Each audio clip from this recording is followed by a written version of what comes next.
Camera guy, ready? Okay, we're going to call this meeting to order at almost 6 straight up, we're just going to say. And could we get a roll call? Pam? Most May. Bernie Growler. Here. Rick Stevens. Here.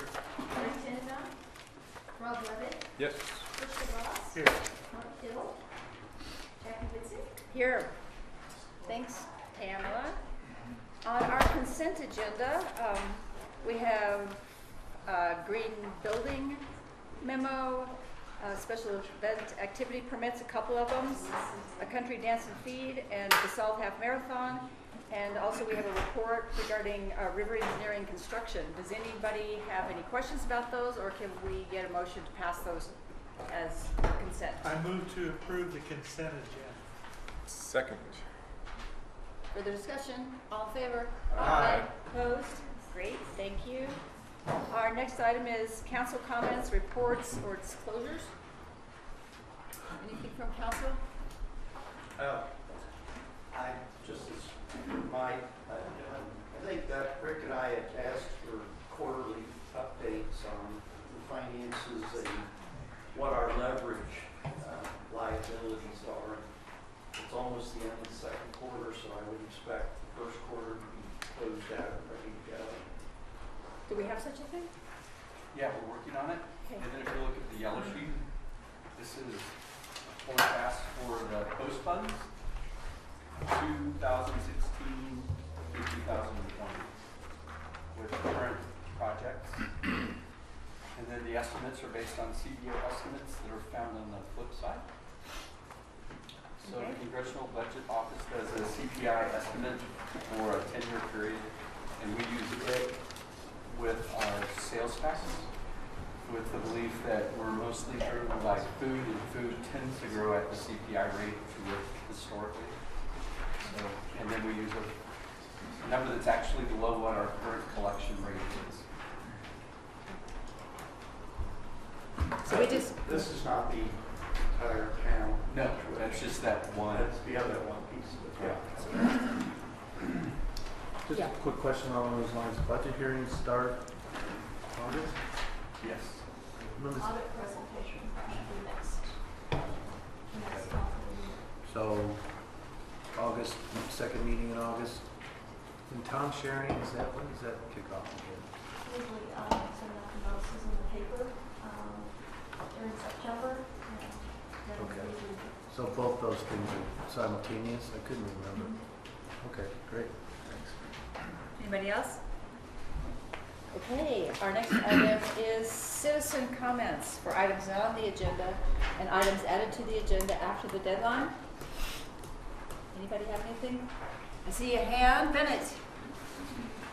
Thank you, Ms. Mayor. Just a very quick item, if you would. I know we have a lot of pressing issues and very important items to attend to, but having created the sign committee several years ago and served as a member of that, one of the items I implore you to please look at, we have visitors, we have guests that come to our wonderful town, and our first greeting to them is still, Basalt, please observe our 2-minute idling ordinance.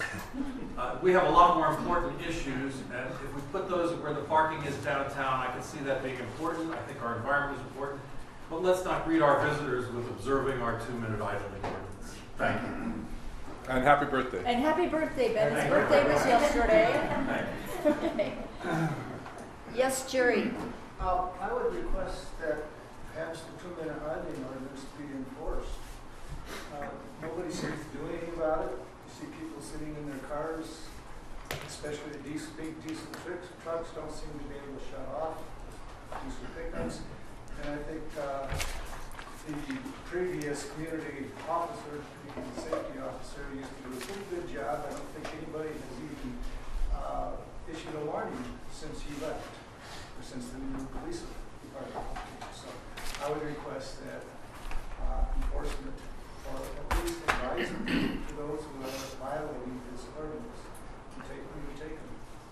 Thanks, Jerry. Others? Yes, sir. Brian Dillard, Basalt. I was reading through the paper about our riverbank, and if our story is that we have intended for it to do that, followed by, there was some mention by our town manager that it was gonna cost about $25,000 a couple of weeks ago to fix it. If that's our intention and we're gonna spend money to fix it, maybe in that fixing, using our town's money, we can have a spillway there, so in future, when we really have a runoff, that it has a place to go, and doesn't erode the banks. Please. And also, as I'm passing RMI, while we're on the subject of kind of oversight, there is now 90-degree parking from the road in front of RMI when all the other parking along the road is at 45-degree angle. Anyone looked at that? That's going to really cause congestion on that road big time. I also noticed it's now in front of the Rocky Mountain Institute's lands. Thank you. Thanks, Brian. Anybody else? Steve. Steve Chase. So I just wanted to congratulate DHM, which is apparently our landscape architect for the park. I've just found the drawings that were on our website. There are 5 options that they drew, and Susan tells me that we were already updating those. I think first of all, it's exciting to me because it adds greenery to the open space. It adds foliage, it adds trees and so forth, but it also makes us look a little more wisely at what was called the Big V, because in truth, your visual access to the river, as it should be, is going to be blocked by natural foliage, which I think is a great thing. But one of the things that comes up in all 5 options is the polygon. And I think all of the council people know what the polygon is. It's the space of land between the projected hotel or whatever it's going to be and the view plane. It's like a no man's land. And in truth, all 5 options pretty much support that it will be a no man's land. I mean, we tried a skating rink. It's not going to be a Turkish bath. There are lots of things it's not going to be. But one of the things that doesn't necessarily have to be is a drain on our public's treasury. And it could be something that enhances the developer's site and make it more viable for him to proceed. I don't know how big that piece of property is, but somebody's going to have to pay for it. And I would just as soon have them pay for it and provide us with amenities that would support the town, would support the park, and would support the hotel. I mean, we're expecting them to have a nice restaurant, so they're going to have a nice kitchen. There's all kinds of things that need to happen. And I think as a council, you need to come clean about what you intend to do with what I'm going to call no man's land. Thanks. Before we continue, I always forget this, but I want to make sure that I thank Grassroots for broadcasting our meetings live and for rebroadcasting. And to say welcome back to Taylor Gregg, who has been gone to college and is back interning for the summer, which is great. If you want to see these shows and you don't see them live, go to www.grassrootstv.org, search for Basalt. Our meetings will be shown there and on our website at www.basalt.net under Agendas and Meetings.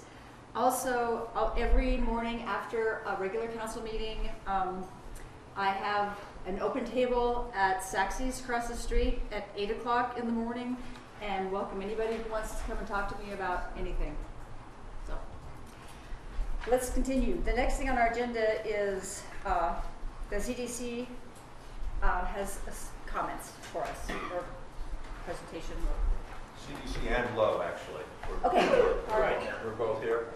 Yes. I'm basically just here trying to... This is Michael McCoy. I'm sorry, I'm Michael McCoy. I'm president of the board of the Roaring Fork CDC, the owner of the part of the Pan and Fork along Two Rivers Road.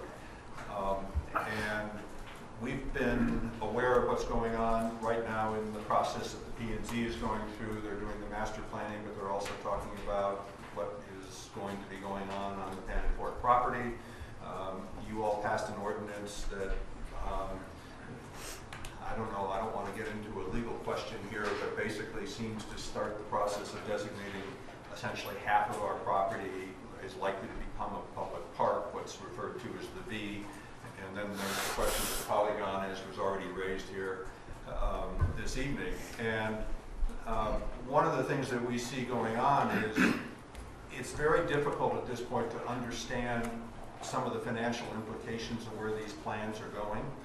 And we are still trying to keep things moving as quickly as possible. Quite honestly, we're moving along pretty quickly towards a fairly long process where the land use application and approval is going to take a long time, and we're still hoping to see something happen in 2016. And so what I'm asking is, can we start a process of getting a financial plan and understanding of what's going on, who's paying for what our expectations are, and have that maybe be a parallel process or be a process that's ready to happen as soon as the P&Z's recommendations are received by council. Right now, even if P&Z came up with a recommendation, we don't have any understanding of where we stand and what it's going to take and what the numbers are going to be to evaluate it and know how to proceed. And so we'd like to start creating that process, and quite honestly, P&Z can't deal with the financial ramifications. That's a council territory. And so I'm asking or hoping that we can create a process that's going to accelerate that so that we don't get sequential and we can maybe start being parallel and getting there quickly. And then I'm going to turn it over to Jim because he's got a comment or two to make also. Jim DeFranci with Low Enterprises. I would just supplement what Michael had to say from the standpoint of ourselves as being the proposed developer here. I would agree that having some three-party discussions on financial ramifications is very important. We remain profoundly interested in trying to develop what the town would like to see on this site. But as I've said before, what the town would like to see and what may be financially viable may vary, but there are points of flexibility. And I think as Michael has proposed, it might be beneficial to have a three-party discussion in that regard. In the most simplistic terms, I can say that we started with the DAC plan back in November. Their plan, 2B to be exact, that we tried to follow very, very closely. And based upon that plan and what we thought was reasonable densities in accordance with DAC's principles, we found that we were in fact able to pay CDC enough to recover their investment, to pay the town what they sought to recover from the town's investment in cleaning up the site. But just as an indication, as the plan has moved forward with revisions, and you're now talking about a plan that's acceptable to the town that's half the size and with less density, then everything else has to be adjusted proportionally as well. And I just think that the town needs to be mindful of the financial ramifications. Certainly CDC has to be mindful of financial ramifications, and we're more than happy to very openly share our view of those financial ramifications. But we remain very committed and very interested in wanting to develop what the town wants to see. But as I've always said on a very consistent basis, it has to be within the bounds of what is economically viable. So as Michael's proposed, we're certainly open to participate in any three-party discussions, and we remain absolutely open and cooperative and very transparent in our dealings with the town and trying to get to something that the town's going to deem to be acceptable. Let me just ask you, is what you're asking for is a parallel process with the planning commission and time on the agenda, or conversations with our staff and our financial advisors, or? I think it's probably the last. I think it's more staff and financial advisors, just to make sure that through them, that P&Z and their deliberations, and ultimately the council and its own deliberations, have information put in front of them, which appropriately need to come through and from staff to assess some of these economic issues. Before I ask for this council to give staff direction, I need to ask our staff what they would like as far as direction, or give us information on what to do with this request. I think the best as I can understand it is there's a land use process that the developer goes through. And in parallel with that, there are costs that have to be identified and allocated. And I believe early on, the thought was that there are some, and it's probably now a DDA, a Downtown Development Authority, as opposed to a URA, that would be considered, and sort of like there are steps you have to take in establishing those. And I think the request is, as we're doing the land use piece, can we be talking about the financial pieces and how they impact whatever is getting proposed on the land use side? Michael stated it very clearly and absolutely correct. I'm just being mindful of the fact that I wouldn't want to see the town, P&Z and council, you know, grabbing onto something or advocating something that ultimately proves economically infeasible. And so if we had these parallel discussions so that staff could advise you on some of the implications and techniques to address them. There's lots of ways to address financial problems. It's not just simply whether it's, you know, Correct. A plus B equals C, but rather you can do some things. So I think this parallel financial discussion would be important to the town. Does anyone have a problem with that happening? Bernie? Well, we don't have a land use application. Right, we don't. I agree. So. We're seems like volunteering our time to we're a little try and help you go premature. through the exercise. Yeah, that's my impression. We're a little premature in asking that when we're not through our political process. And our political process seems to be taking us very much in the direction of half park and half development. I would say you need to add in, we've been talking about the CDC parcel, but I think the political process that most people are on board, the council is, correct me if I'm wrong, is including the old dumpster site and possibly part of the town park area, which leads to new economic opportunities and new development areas, and I would hope you consider that in your comments. So we're certainly open to consider that, and I think we've made that clear before, that as the town, and in fact, I'll go back up one, Bernie. There's never been an official application, so all the discussions to date have been in the same context. There's never been an official land use application. So I treat this as just another aspect of the continuing dialogue. And as we've indicated before, we're more than happy to talk about how some of these other parcels might figure into this equation and see if they can supplement or complement or mitigate any impacts on the CDC parcel. So that's part of our openness in this topic as well. And can I think just so that you know, one, I should make the comment, we've recently extended our agreements with Lowe. Right. And there were concerns around that because we had a date and that date is now in our rearview mirror. So we've extended our agreements with Lowe and expect to continue doing that going forward. The process as we understand it is we're going to need to reach a pre-development agreement with the town. Both the CDC and Lowe and the town are going to need to reach a pre-development agreement. That's going to then give Lowe the confidence to make the investment to create the land use application that then goes into the land use process. And so that's the step-by-step process, and essentially starting to understand what a pre-development agreement is going to look like, what the financial expectations of the town are. As part of that, it needs to precede a land use application. And then if that goes to an actual development agreement at a later point. So that's what we're trying to do, is start understanding what it's going to take to get to that pre-development agreement. Okay, I'm gonna let Rick talk in just a second, but this is basically just citizen comments not on the Right, not agenda, an so we action can't item. really get into like a conversation about what we're gonna do and have motions No, and things no, like we that. understand. But- We understand. But, We're just communicating our sentiments at this point. I mean, if staff finds that in these discussions we're getting the cart before the horse, they will tell us this, I believe.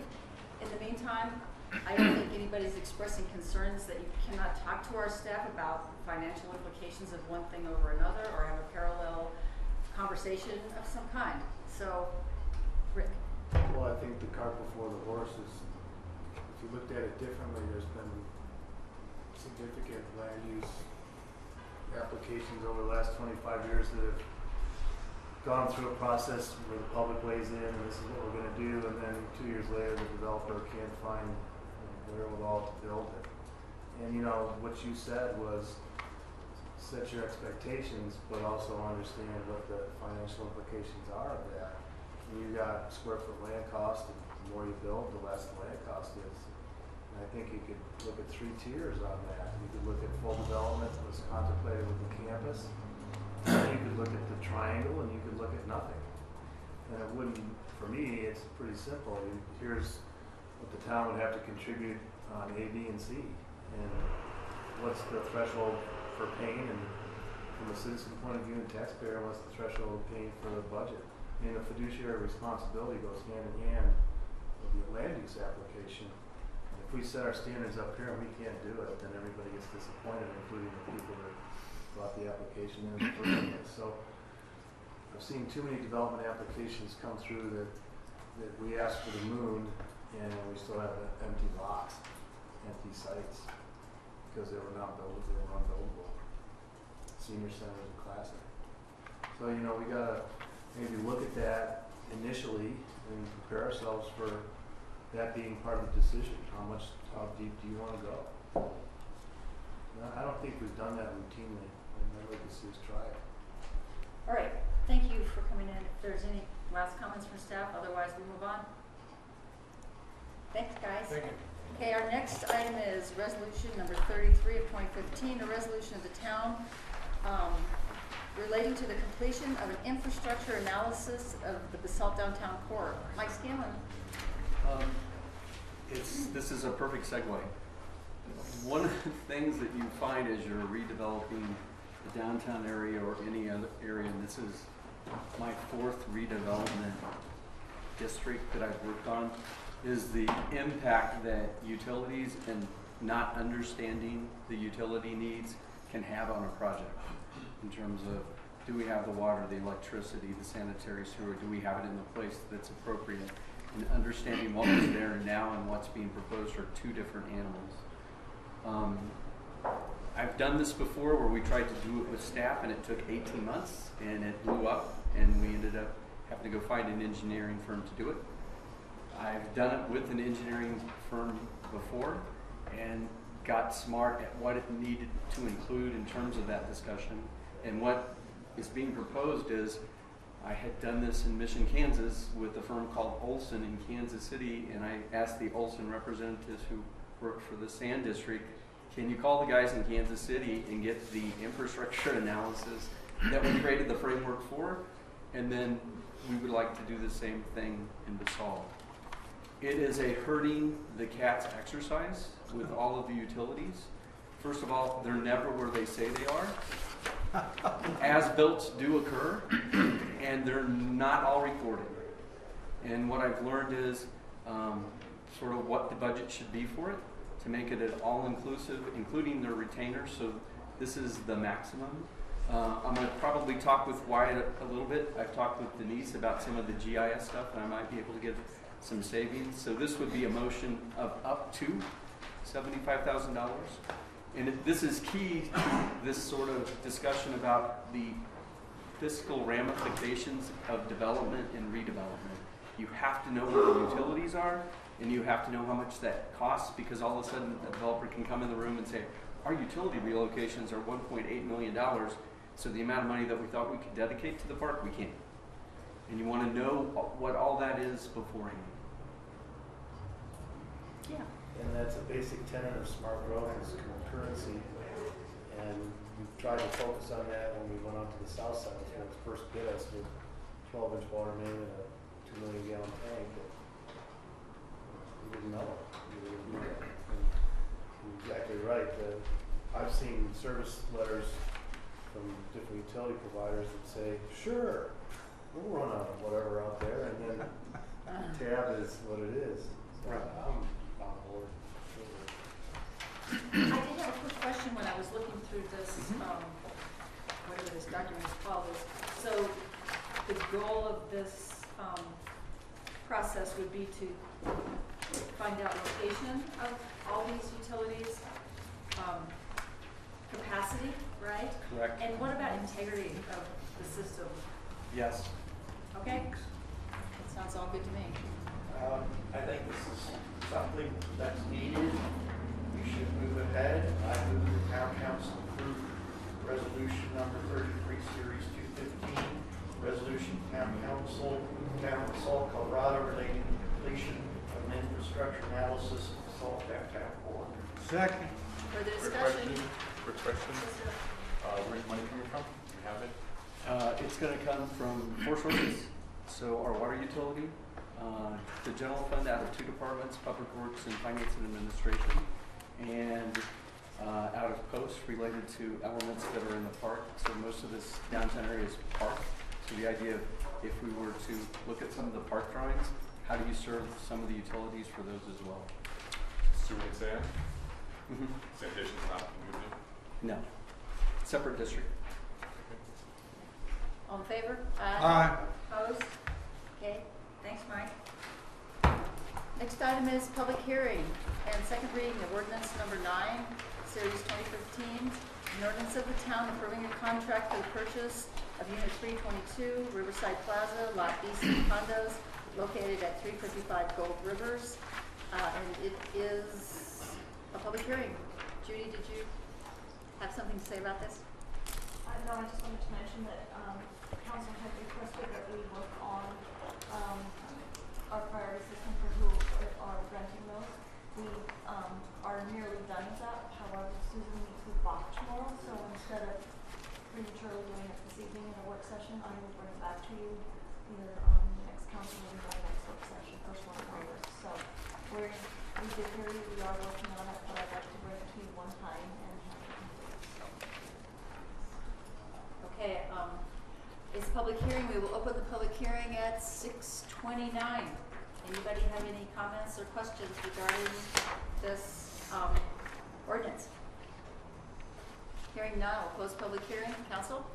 I have a question of Judy. I see the cost is $305,000. What is this per square foot?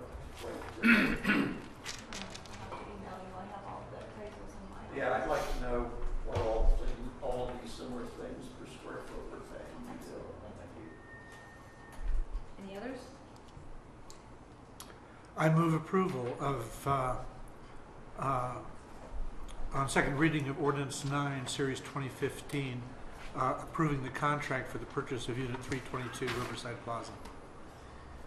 Is there a second? Second. Further discussion? All in favor? Aye. Opposed? Thanks, guys. Next item is first reading of ordinance 12, an ordinance of the town amending the marijuana and alcohol buffer measurement methodology and increasing days and hours of sale for medical and retail marijuana. Mike Scanlon. This is the 3rd version of basically the same ordinance we started with in January. What's different in this one is that the measurement that was the focal point of the first set of these ordinances is done by sidewalk, not as the crow flies. So it's as the pedestrian makes their route to the facility. So that's how the calculation is done. There was a request made related to days and hours of operation, and we've matched them up to what we allow for liquor stores. So it's 8 a.m. to 12 a.m. It's Monday through Sunday. So this is as close as you're going to get to everything sort of matching up, liquor to marijuana in our code.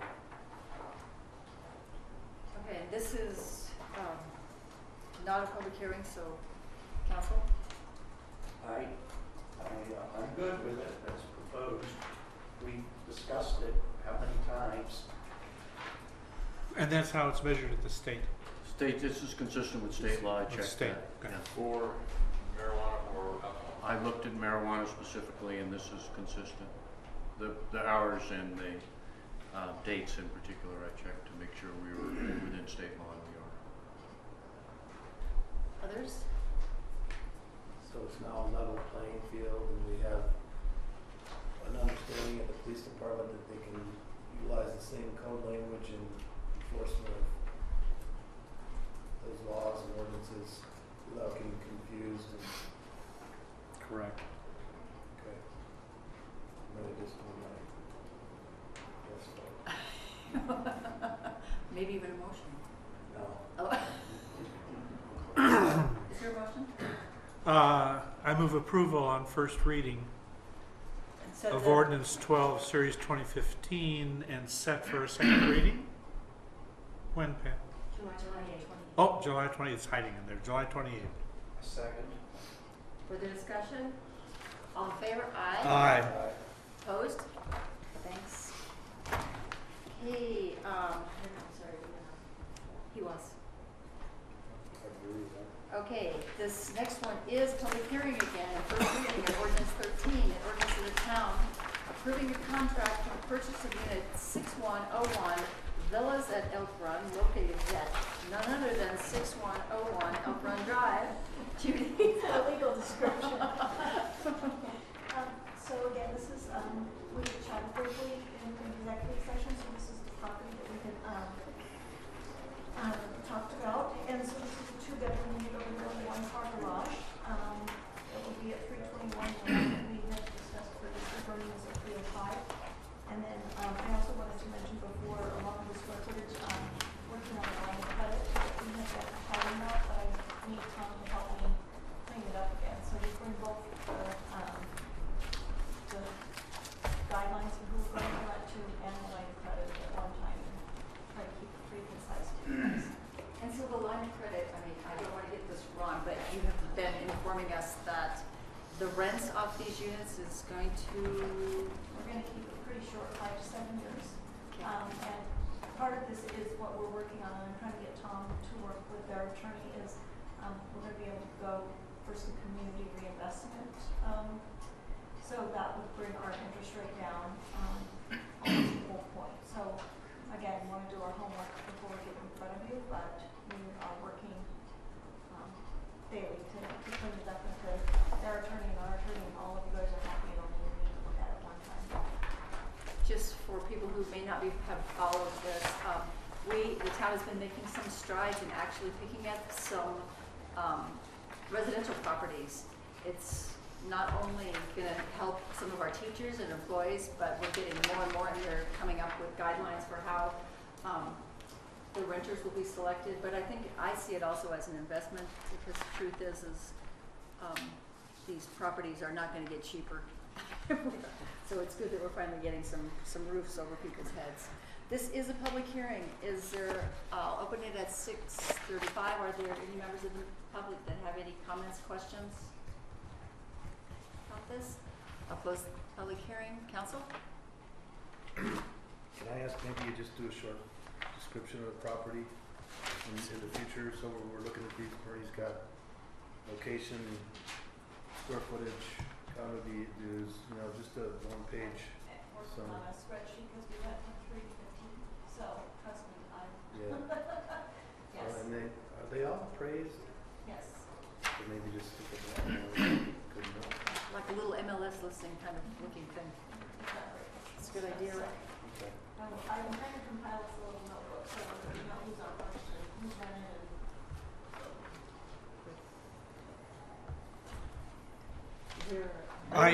I move approval of ordinance 13, series of 2015 on first reading, set for second reading July 28th. Second. Okay, any further discussion? All in favor? Aye. Aye. Opposed? Thanks, Judy. Okay, first reading of ordinance 14, an ordinance of the town adopting an administrative fee schedule for the production of public records. And this is... I'll who take is it. this? Okay, thank you. In approximately a year ago, an amendment to the Colorado Open Records Act went into effect that permits local governments to charge fees for the time and effort of copying or gathering and copying the documents, public records that are requested in accordance with that statute. Town staff spends a lot of time on responding to these requests, so we thought we should take advantage of that legal opportunity. And so we've put together this ordinance. The various sections in the ordinance itself are largely, in terms of the process, come pretty much straight from the statute. And so they are consistent with the state law. With respect to the Exhibit A, which identifies specific charges, the first item, which is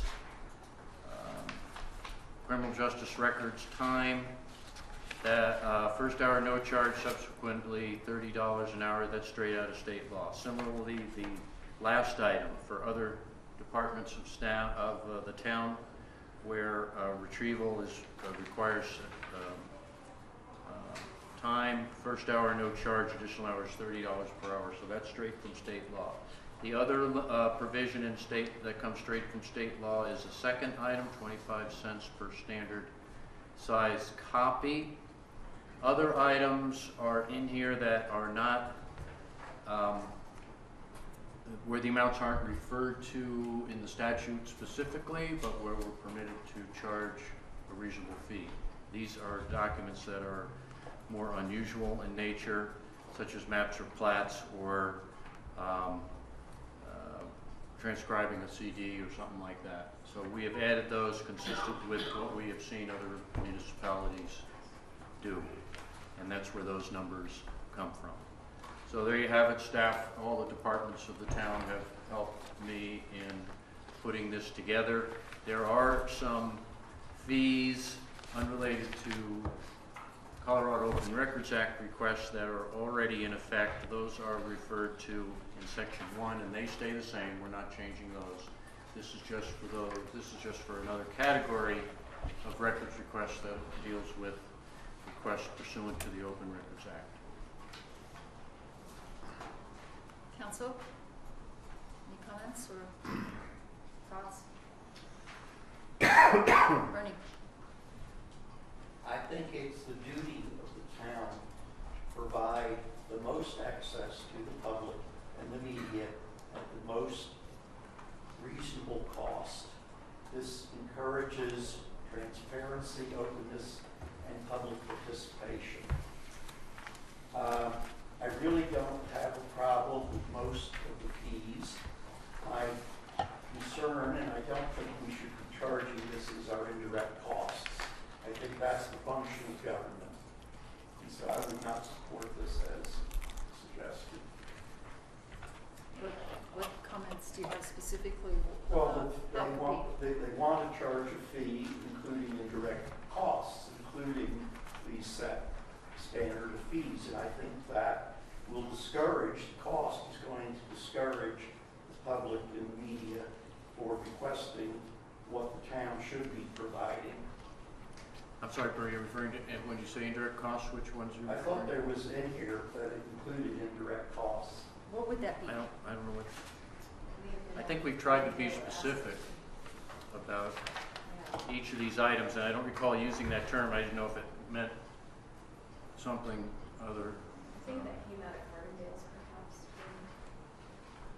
That may have been in the other one that I read. I guess I didn't. We did distribute some other municipal schedules for comparison, but we're not using that term in here. So. Okay, that would be my only concern. We were trying to bundle all our indirect costs as. No, for example, if we have to run a machine to make the, I mean, we're not saying, okay, X amount for the time that our copier runs or something like that. This is all just direct costs for the documents themselves and staff time.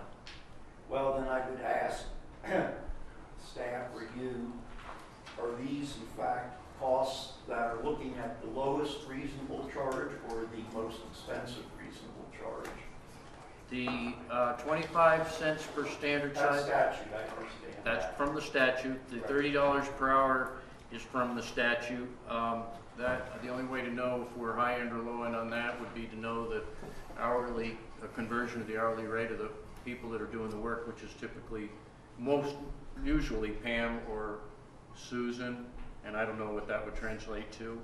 The others are estimates, and I can't tell you anything more than that because there's no obvious way to have an actual cost figure on some of those.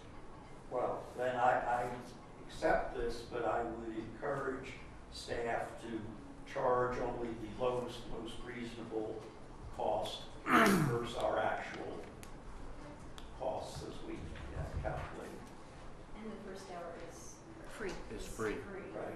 research and retrieval. So. And frankly, in most cases, that's gonna mean free for the request. Okay, well, that covers all my concerns.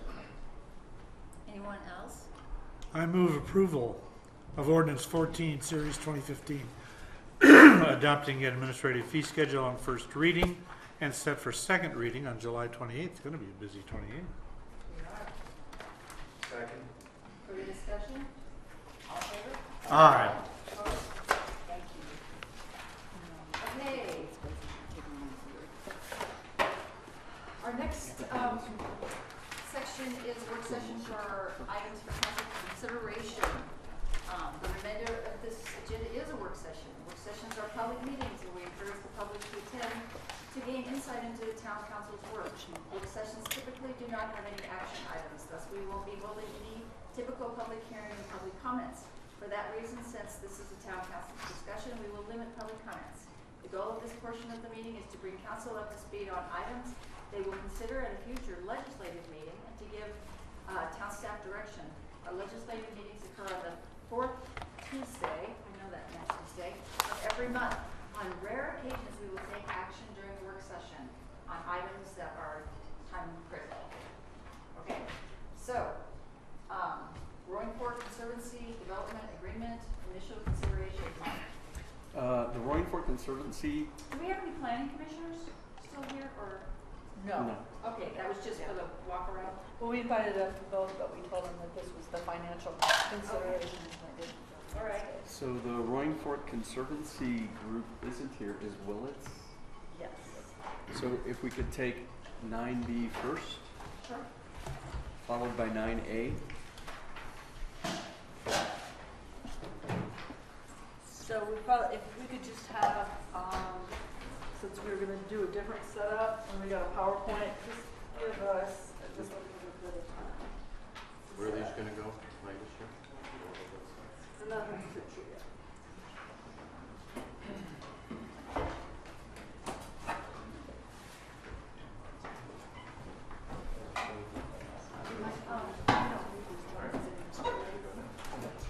Not for today. Hey, Susan, do you know if Diana's out there? No, she was not. I didn't see her.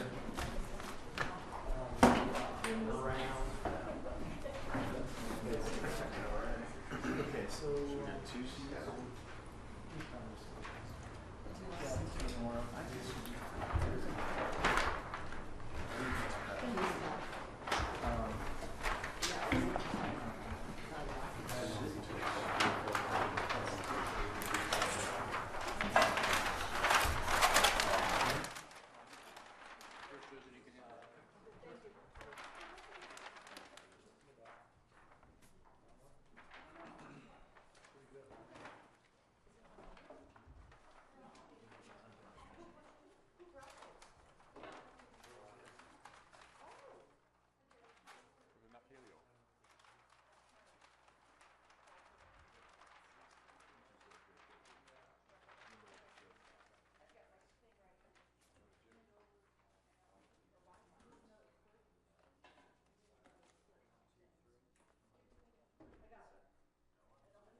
John Hanson. John, nice to meet you.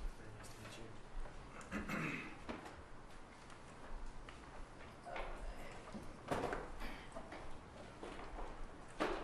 Sorry. For some reason I'm not tall enough. Diana, is she on her way?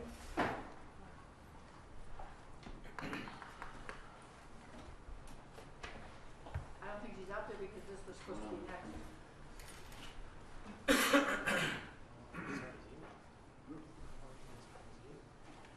So, Who's gonna do, Tell you what's going on. You I'm gonna kick off.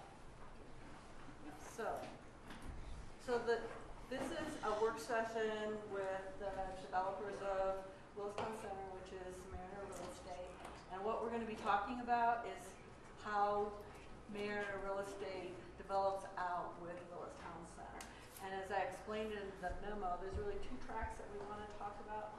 One is kind of the PUD land use, affordable housing, and signage track, which is all kind of under land use. And we also want to talk about the financial considerations and incentives that the town, the proposal that Mariner has for that item. And what Mariner wants to do is they'd like to make a presentation on both items together because they feel that they're really interrelated. Their presentation will be about 10 to 15 minutes. And during their presentation, what we thought with the council is if you could kind of hold questions that are like very, very critical questions of you can't go any further unless you understand the term, the acronym that they're using. So we'll do just kind of critical questions at that time. We can't go any further, or they can't go any further? And then we're gonna, and then we're gonna follow with Bruce Ellers, the town's financial advisor, and he's going to give the town's perspective on why the town might be interested in pursuing the proposal from Mariner for the financial considerations, what he would look at in his particular financial analysis.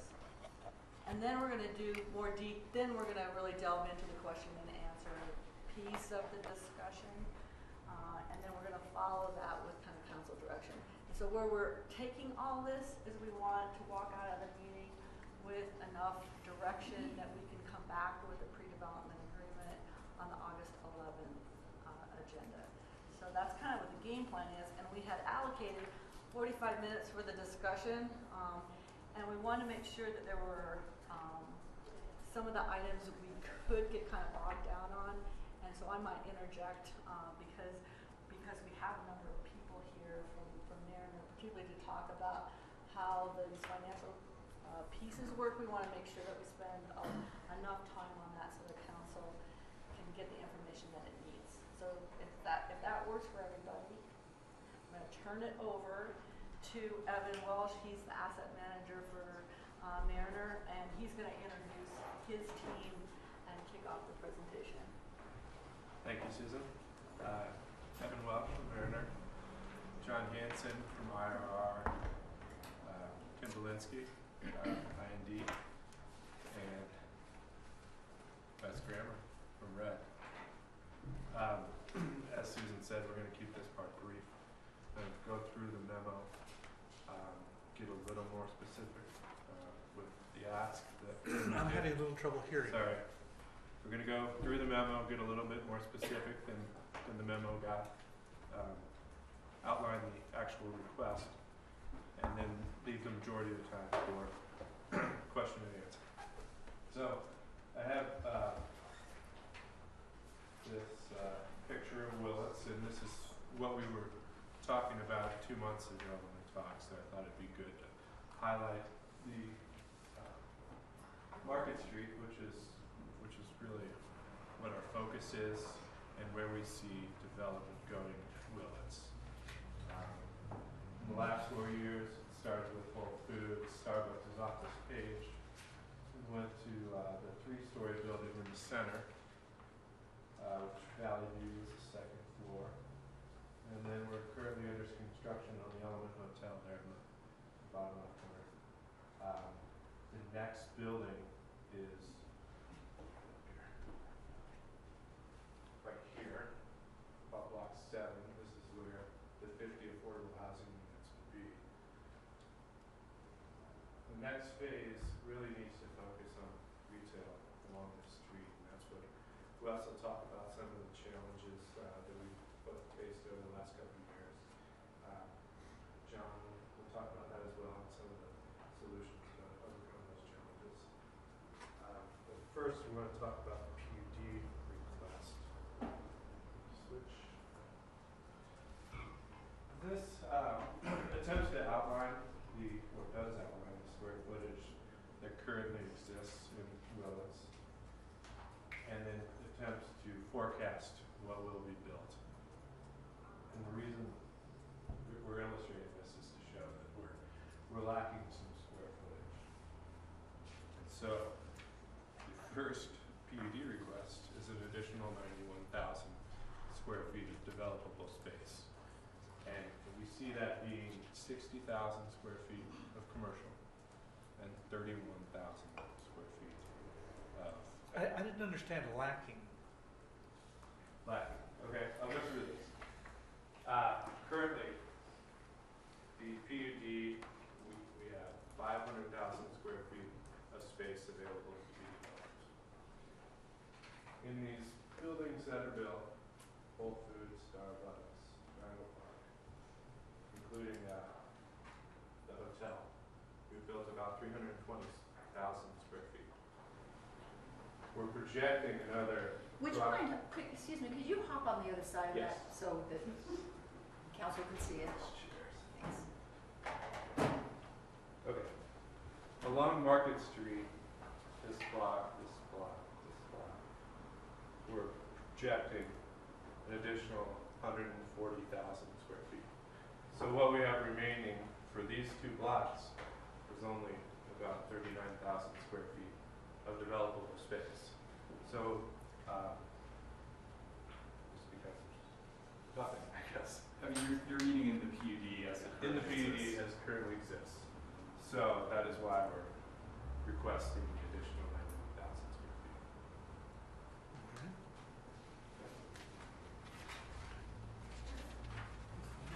The next PUD request is signage. So one of the major concerns of national retailers is the need for signage along the street. So in the current PUD, there is the Whole Foods sign here, and we're allowed to do a monument sign there. We are requesting putting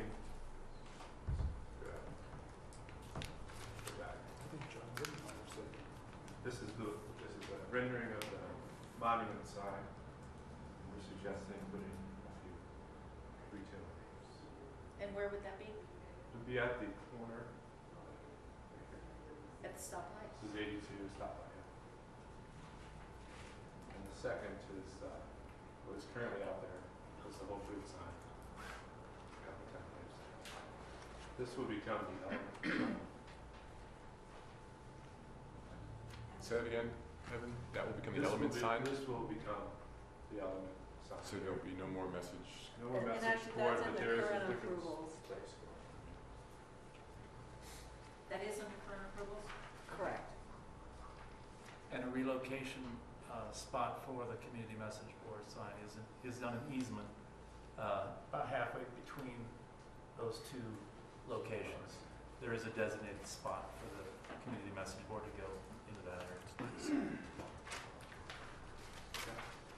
going to pass it over to Wes, and we can talk a little bit more about it. And could we ask, when you're going through this, you say this is already approved versus this is a request, just because this is a really old approval and I was around, but nobody else was.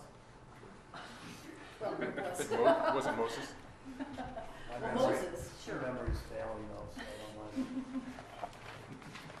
Thanks for your time. Again, my name is Wes Grammer. I'm the Chief Development Officer at Legacy Development out of Kansas City. And we own, manage, and develop retail centers and mixed-use centers across the country. I've been involved with this project for the last 2 years, along with the rest of our team in the management and leasing capacity. And I think coming out of a retailer trip that we had early in the spring, and then coming out of the annual ICSC, which is a shopping center group, basically, where all of the tenants go to Las Vegas on an annual basis. Coming out of that, both of those meetings, we had really good momentum, and we were starting to get a lot of retailer interest in the project and in the area. And I think it's important to note that for the last 2 years of our involvement, we've struggled in a lot of respects. And I would say we've struggled more on this project than we have on any other project that we have. And the challenge has been really around four items, and we outlined those in the memo, and I'll just kind of break those down a little bit. But it's these four concepts that we now know how to sell around them. It's really getting the retailers to understand these four concepts, and those are first, seasonality. There are definitely seasons here that business gets hit for a little bit, and the locals and the regional tenants, I understand that nationals have a tough time going to their committees and saying, hey, there's going to be this lull in sales for a certain amount of time.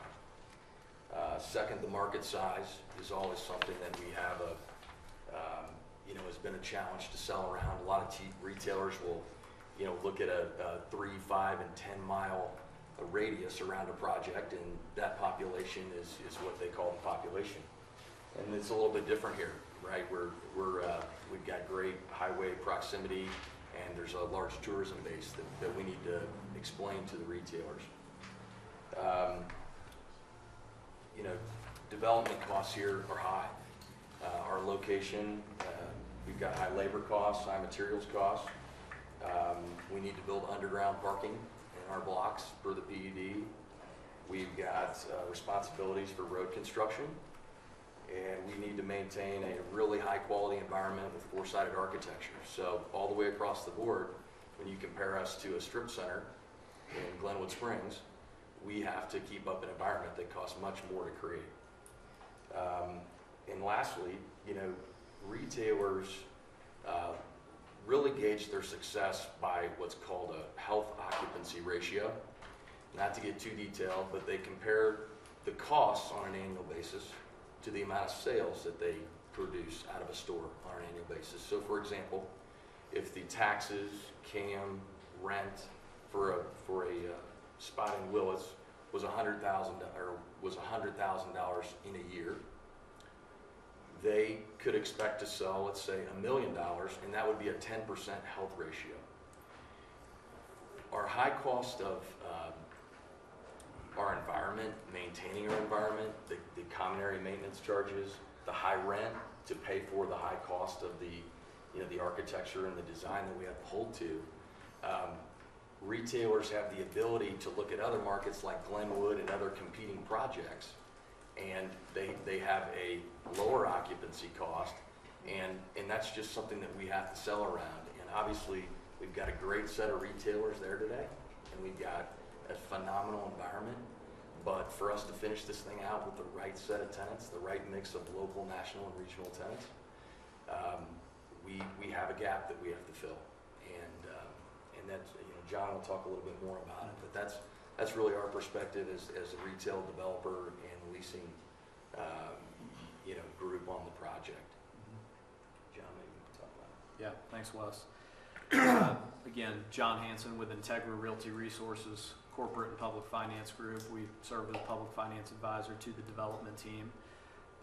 We have offices around the country, a little over 60 offices right now doing consulting and appraisal work around the country. And as Wes talked about, some of the challenges that he just described, a couple of them are qualitative, like the seasonality and the market size.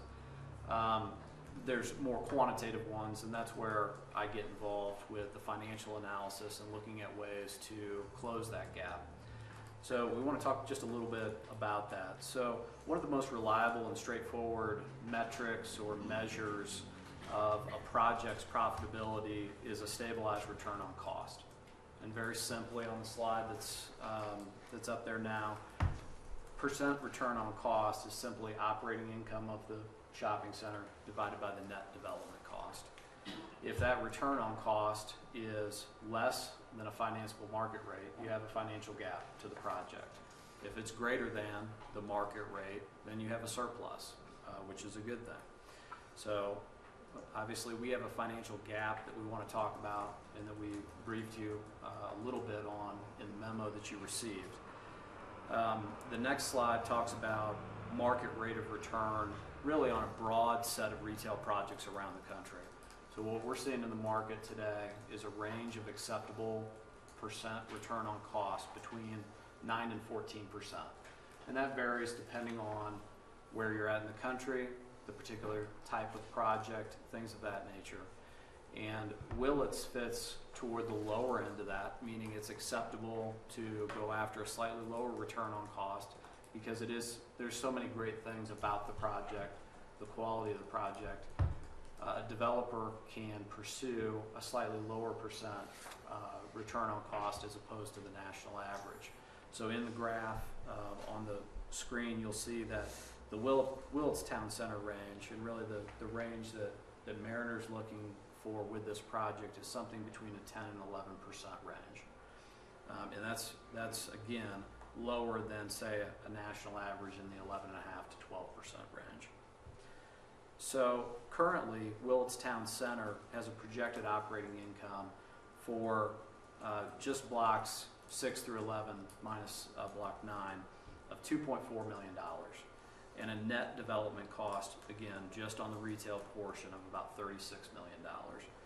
That translates to a stabilized return on cost of 6.63%, well below even the lower end of that threshold nationwide, much less the range of 10 to 11%.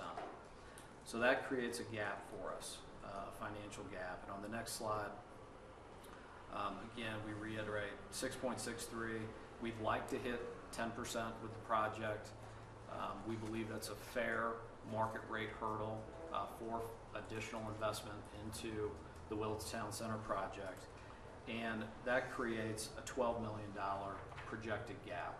And that's what we're trying to solve for in the combination of PUD request changes, trying to enhance those things, as well as what I'll go into next, which is a public improvement fee recommendation.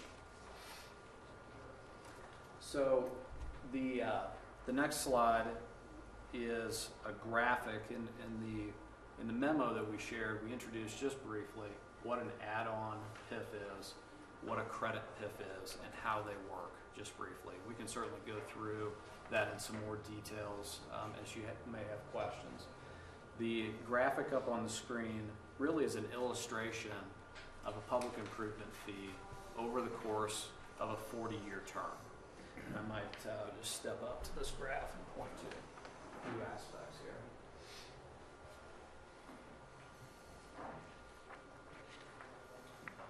So first, Willits Town Center is creating a given sales tax revenue stream. That's described in this dark block at the bottom as a flat base town sales tax revenue based on 2014 calendar year tax revenue stream.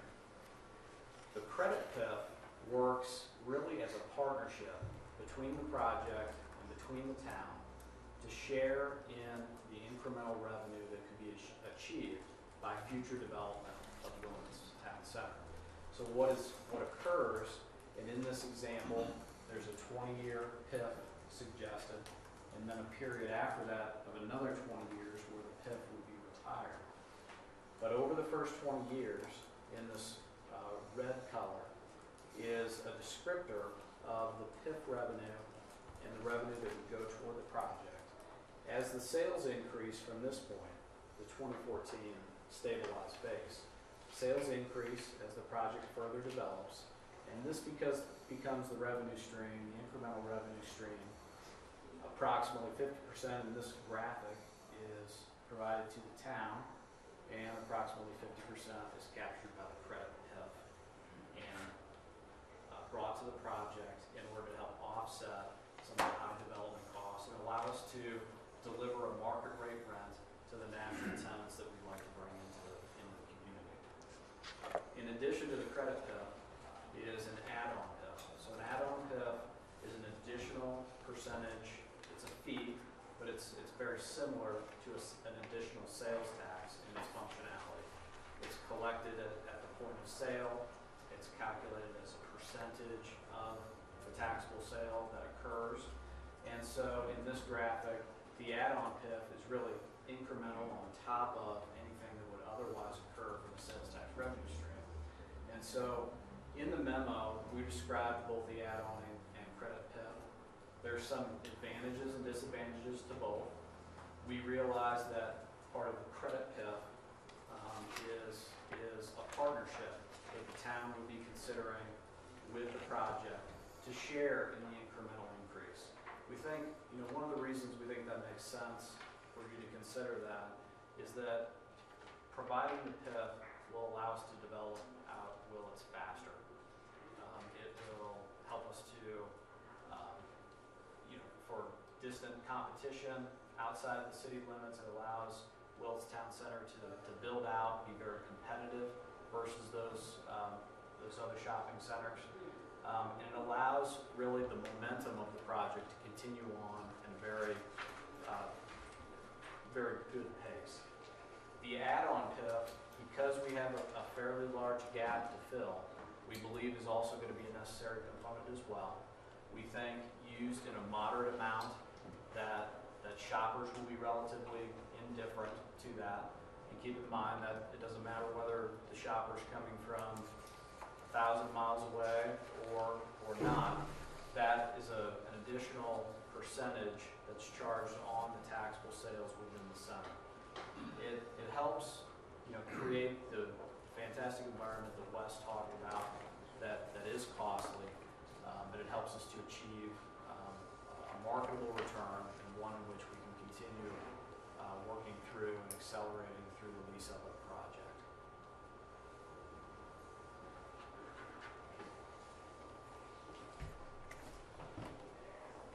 So the last slide is just a proposed solution of what we talked about.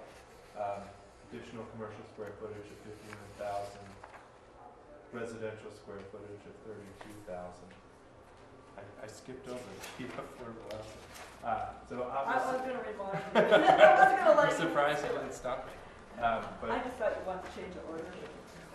But obviously with the request for additional commercial square footage, there is a requirement for additional affordable housing mitigation. And that is part of what we will be doing at Willits. And our calculation is that it's approximately 20,000 square feet of additional affordable housing mitigation. So approximately 20 units. We'd look to do that in 2 places. Block 7, where we're currently developing the 50 units, is really split into 2 sides. The north side would be the retail with 50 affordable housing units above it. The south side, what we've been discussing with the city is a medical use on the south side, and then we do 16 additional units above that. And there's been some interest, and we need to explore it further, but from the town to purchase those 16 units. In the current PUD, we're required to sell the town 2 units, and then also give the town 1,200 square feet of commercial square footage in Block 8. We'd use that as part of the credit towards this purchase of 16 units. And just to add, with the 16 units, all the counselors know that we've been talking to the school board about the shortage of affordable housing and what we can do to address this. And counselors, the mayor and Gary Tannenbaum went to the school board meeting, and then the school board members actually met with us to talk about ways of providing affordable housing. And so we were. Okay. Okay. So I would just like to recognize and ask Diana Circo, who is superintendent of schools here, if she would like to say a few words. Diana is schlepping herself to so many meetings. We promised her she could have a little bit of time. It's been great for this community that we are finally all sitting down at the same table, multiple governments, the school district, and so it's kind of works in with what is happening here. But Diana, did you want to make some comments? And maybe we can make some room for you up here, or?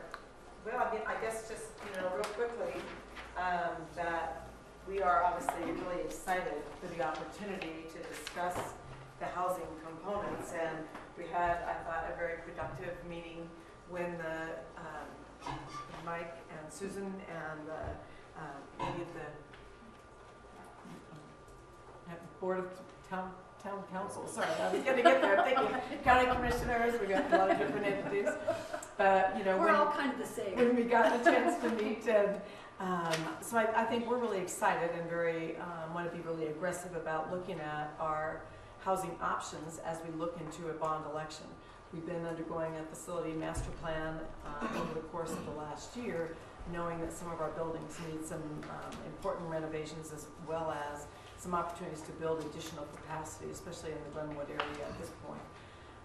But the addition of dollars in each of our 3 communities to really get into the affordable housing business, you know, I think we all kind of had a nice little hiatus there of need as we went through a recession time where housing, you know, prices went down enough that our staff did not feel the crunch that all of a sudden now is really coming to the forefront. And we lost several couples this year across the district in all 3 of our communities. And you know, with our district that we span 3 communities and actually 3 counties, you know, so there's a lot of work to be done to forge partnerships. But we've just been, like I said, really excited about the opportunity that we've had to partner with the town of Basalt and look at our options there. And the 16-unit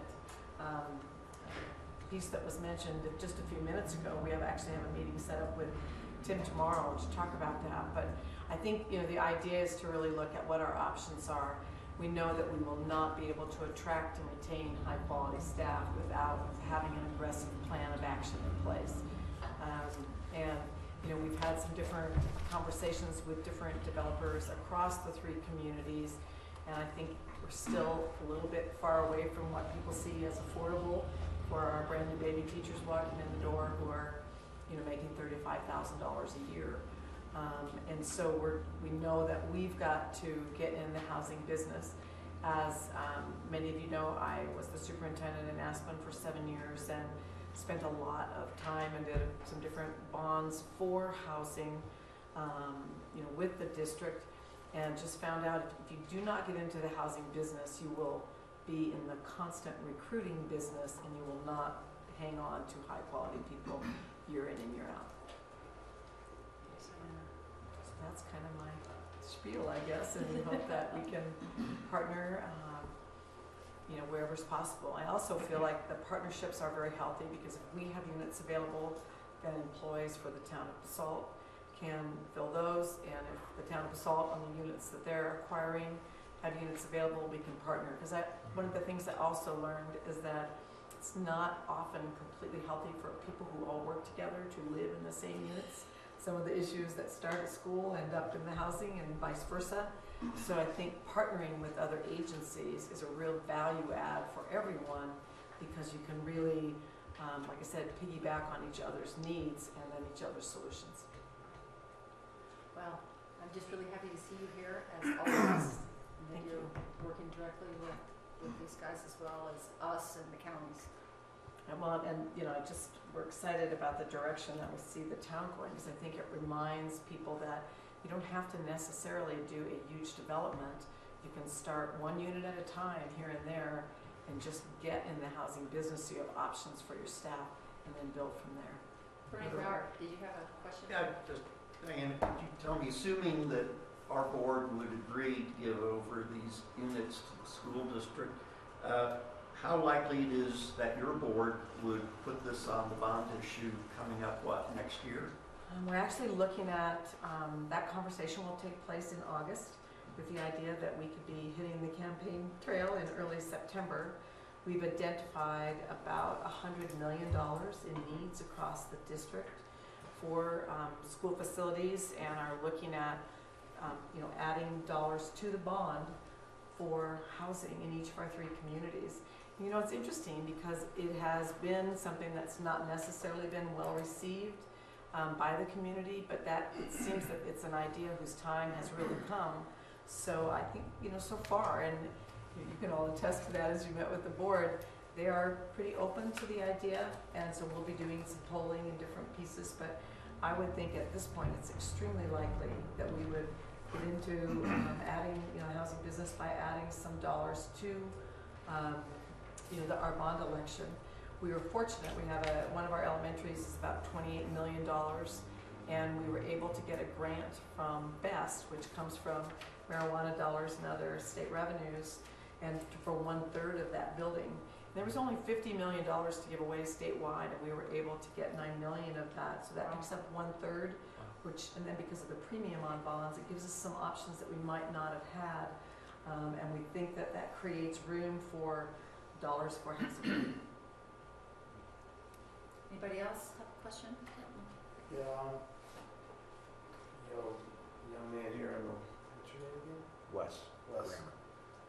Things you brought up reminds me of a conversation that occurred a while ago about seasonality, market size, development costs, this health index that relates to issues that support towns have, like Basalt, that are 15 minutes from a billionaire's paradise in a core resort, world-class core resort.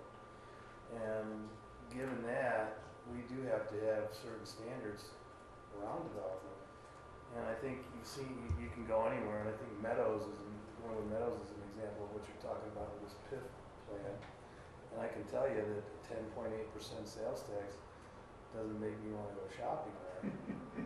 So that's kind of something that the locals will have to get over, because I think what you'll see is people go in the city market more so than Whole Foods, which doesn't really make any difference to the bottom line necessarily for Basalt, but it makes a difference to the bottom line for Willis. I just want to clarify that Whole Foods wouldn't have any additional. They would not, so it's just this new development? And nor would anybody who's already in place. Okay. So, Okay, that's a good clarification. The other thing, this may be off topic, but have you factored in the fact that the town was deeded 2.75 acres from the developer that we don't have our arms around yet? And we've heard affordable health care, affordable child care, and affordable housing over and over and over, and the agencies, governments are focused on that. How could that factor into this increase in the PUD, that you're asking for? where are you referring to the 2 acres? Yeah. Where? 2.75. Which Are you one? talking about parcel 3E, Rick? I guess that's what it would be, whichever one that is, but 2E. there's town-owned land within this subdivision that you're not looking at right now. And you're asking to increase density on parcels that you have control of, but you're not looking at what is the potential for that to be moved to a site, especially when it comes to affordable housing for the school district or for us or for whatever the heck it is. I mean, I think the threshold, one of the threshold issues is you want this increase in square footage, and all we hear is, oh my God, traffic, blah, blah, blah, blah. But we're leaving out 2 3/4 acres of land in that subdivision. So how do you? Yeah, let me speak to that. That area of the project has been off our docket because it is town domain. It's been granted to the town, and so we've not entered into any serious discussions about how to utilize that. But we've assumed that was something that would be potential for an affordable housing project or extension of a successful performing arts center or whatever it may be. But we've not looked at that.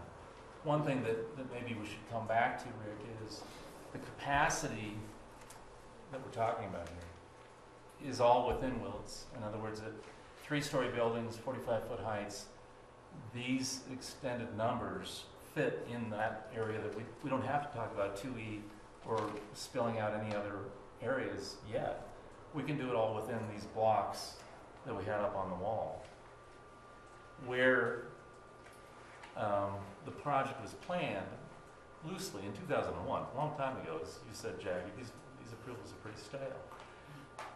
Nobody could have predicted the exact outcome. But if you're asking, about the additional square footage, where does it go and where does it go best? It fits pretty well within the program that we've all been seeing develop at Willits. It's just that it was not expected that the program would have no RO housing. That was expected to be a program use that isn't viable post-recession. And then secondly, there's been more commercial square footage used in the last 4 buildings than was probably projected back in 2001.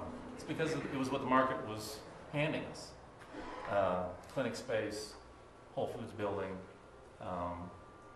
and hotel that were not, we didn't have the open door for residential because it just was not a market had a heartbeat the last half dozen years. Just trying to see if there's 16 rental units on the table that you want us to buy, or the town to buy, and there's 2 acre site that has nothing on it. It just doesn't make sense that we wouldn't use that equity to build housing and not buy 60 units, but create more. And I'm trying to get to, believe me, that's. Yeah, you're kind of going, can both happen, right? Well, I mean, if you're talking about an application that reflects 91,000 more square feet in an area that's dense already, why can't some of that occur on this other property and kind of spread out a little bit? That's just me talking from the point of view of 30,000 feet. I don't know if it works or not, but we're struggling with what to do with that property. And we don't have financial wherewithal to necessarily step up the plate unless we agree to a PIF to buy 16 rental units right now either, I don't think. And, to develop more in partnership with the school district that's going up. I mean, there's other opportunities here that I don't want to lose track of and end up with a 2 acre site that's still empty. I think it's maybe that's a question for these guys to go back and look at, but, the immediate need is the immediate need. And this is forecasted for, I don't know what kind of build out, recovery is for 40 years on the bid to get you your payout. 20 for them. 20 and then- for us. Yeah. Well, I'll just Yeah. Google that a little bit. Yeah, it's not been on our radar because it's not been our property right. Yeah, I get plan. that. I just have a couple of things too, which is, it's really hard for me to, I've read this a couple of times, but I'm not a financial person, and we have people that have been pretty consistently at our side helping us with power noodling, if you will, on issues like this. But for me, I need these guys to look at this, and also when I listen to a 20-minute conversation and I don't hear really anything about the pros and cons for the existing citizens, the pros and cons for the existing businesses, what are the impacts, if any, to those guys? I need to hear that from these guys, and also I need to hear traffic implications and things that have nothing to do with your money or our money, because I think we've made some decisions that are, I'm not sure what the implications are. I mean, we can have a conversation about pedestrian uses and traffic in general at Willits, because the 20-minute conversation is how can Mariner make more money? And I need to hear a little bit more about how can we do no harm to our existing businesses and not hurt our citizens, I need some of that added in here on a bigger discussion. Okay, so what we were gonna do before we went to the larger Q&A is we were gonna have Bruce Kennel, who's the tax financial advisor, actually get into that, and that was what he's really here for, is to talk about the town's perspective. Why would the town consider this, and some of the ramifications of Bruce? I'm gonna let this man go first. Thanks, Bruce. Two things briefly that Basalt Emergency Management Committee met last week. Fire department is looking to add housing units to their stash, and they're planning on a bond issue for the fall. I think that we should know about. But also, I believe, Diane, they've spoken with you guys on combining or working together to get more affordable housing. We've talked to, we've had some conversations, I know Shannon has, but it's not been a very robust conversation yet. They are going to be on the ballot, but one of the capital projects they need is affordable housing, so I suggested they speak with you. I suspect they will. Second one, briefly, John, as I read the notes for the PIF, Sure. It looked like it was sort of a choice between a credit PIF and an add-on. Or both. And then your slide showed both. Yes. Do they need to both go together, or do we get a choice on which one we'll go for? I think from a practical standpoint, with the level of gap, and we've spent some time looking at both the in-place revenues that are occurring at Willits and what could occur with the build-out that we're talking about. I think there's going to be a need to look at a combination of both credit and add-on So, do you have something for I do. us? Oh, Yes. good. Thanks, Director Council. Bruce Kimmel. Susan and Mike just asked me to make a couple of sort of introductory comments about the kind of work that we would be proposing to do on your behalf in looking at this proposal, especially the financial considerations, if you give feedback and direction to us and staff to actually move forward with further discussions with Mariner about this. You know, I think my colleague Paul Weiser and I feel that this conversation is very timely. We agree with the overall diagnosis of the challenge as Mariner has laid it out for you in terms of the retail environment. We're seeing some similar dynamics in some other places. We're familiar with the tools that are being proposed here. And I think it needs to be said that, you know, you have a unique contextual factor in the proposed tree farm development as well. As a result of that proposed development, I think it's really in the town's and Mariner's mutual interest to see Willis Town Center come to full and appropriate highest and best use type development as soon as possible and really help to blunt some of the impact from that proposed development. And so I think that's an important contextual factor. That said, I want to be very, very clear here. That's context, but still, even with that context, with the Ace Lane development, we would propose to really run this proposal through a very rigorous due diligence process, as we would with any other kind of economic development incentive, because that's really what this is an economic development incentive. So on both the affordable housing side, what they're proposing to do in terms of the affordable housing units, as well as on the PIF, we'd really want to dig into the underlying assumptions and make sure that they hung together and were in keeping with market standards, and that, you know, we could actually come to you and say, yes, these underlying assumptions that they've made make sense and are a reasonable basis for the request. On the affordable housing, you know, we're doing that on your behalf, but in some ways on behalf of the school district as well, if they do incorporate the affordable housing into their ballot question, and that does succeed at the polls. So really looking at the fiscal components, I guess looking at, and specifically at the retail development that relates to the PIF proposal, some of the things we would look really closely at are the development costs. We've started to have some conversations with John and IRR, as well as the overall Willis team, about their methodology for quantifying that total development cost that John referred to in his analysis. But we'll want to dig into that some more and maybe ask some more specific pointed questions about how did they come up with that cost, because it incorporates some past costs that they've included, as well as estimated future costs. So there's a fair number of pieces to reconcile there. We want to look at the rental rates, and this would be working largely with Wes and his team, both with and without the assistance. So, you know, John had identified a $12 million gap, but exactly how does that gap mitigation relate to the rents? We need much more discussion and analysis on that part. And then really getting into operating costs, looking at the proposed ongoing fiscal viability of the project with this assistance and seeing what that return on investment is. They've had some estimates done. We will want to make our own estimates of that return on investment, both with and without the proposed level of assistance. You know, Rob, you asked about the PIF formats, the credit PIF, the add-on PIF, and do you do both? John answered that the proposal really is for both.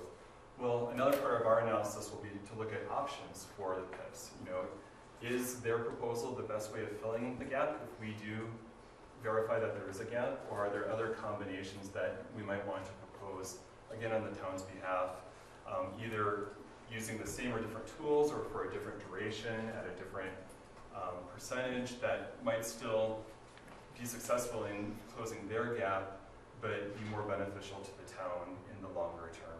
So we'll start, I think it's good to have a proposal from them to start with, that's our baseline, but you know, should we be able to verify that there is a reasonable gap, we'll want to look at all options for filling that gap and not just the one that was presented here. So with that, we would really want to then look at the town cost and benefit. And Mary, this gets to your point, you know, about pros and cons, but just as we're doing a financial analysis on their side, try to look at the financial cost benefit from the town side as well, so you have a comprehensive picture. If you make this investment, and it really is an investment, of town tax dollars, future town tax dollars, what are you getting for that return on investment? And some of it will be quantitative and some of it will be qualitative. Blunting the potential impact of some of the East Lane development might be more of a qualitative factor, but it's something that we'll try to provide some context on and some analysis on for your consideration. So that ultimately, we hope to come back to you, whether it's a month from now or at some point thereafter, with a framework that we think holds water and is in the town's best interest, and really reconciles the town's interests with Mariner's interests, allows them to go forward and get those national retailers with more advantageous rental rates, but also doesn't give away too much in terms of public tax dollars. Because even though they are proposing, to do the PIF on tax dollars above the current, they're proposing to hold you harmless in that way. Those future tax dollars are, public revenues, and so we need to make sure that whatever you all decide is reasonable is supportable with good hard analysis as well. So that in a nutshell is what we would be proposing to do in terms of the financial analysis and feasibility analysis and negotiation process, looking at the affordable housing and the fiscal impacts of the affordable housing, but probably even more so on the PIF proposal, knowing that this is something new for the town.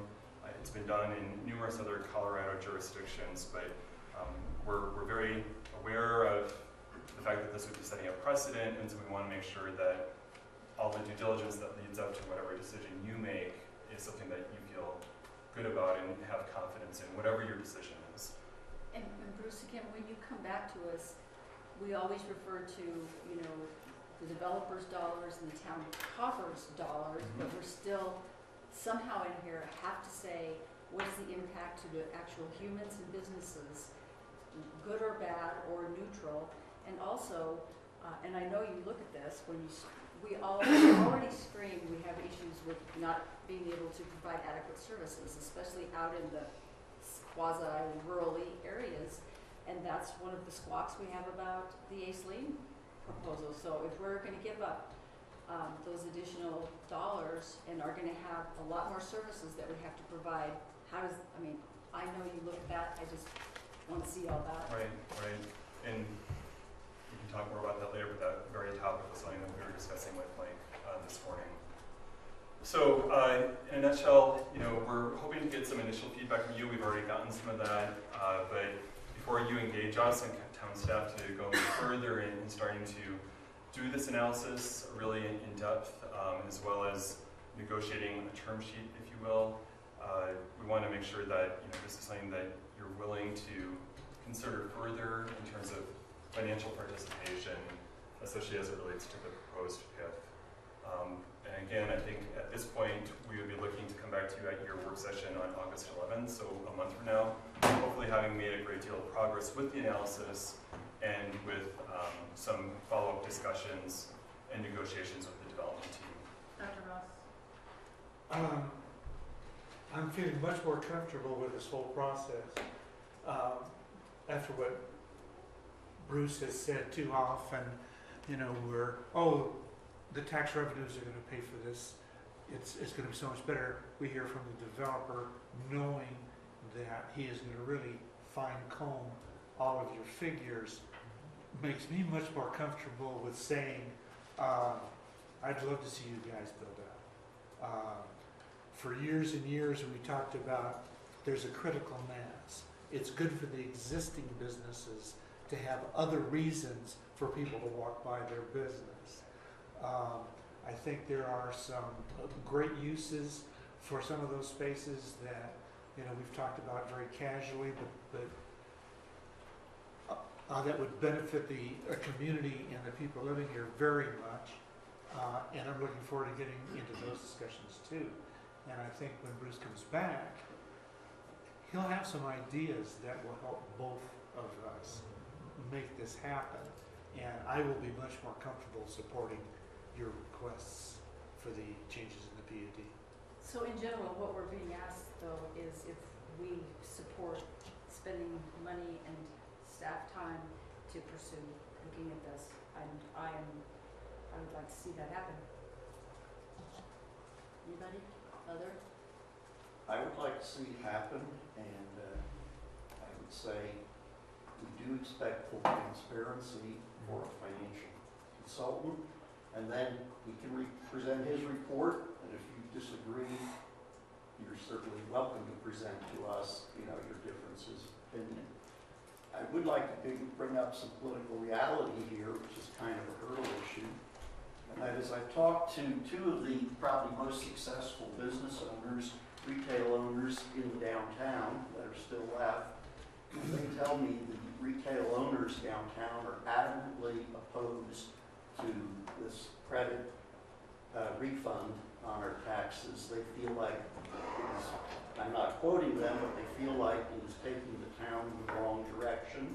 When I came on this board, one of my main goals was to revitalize the old downtown, and they are very upset about the possibility of giving the credit to a competing retail development that they don't share in. And I would say they feel about the same way on PIF.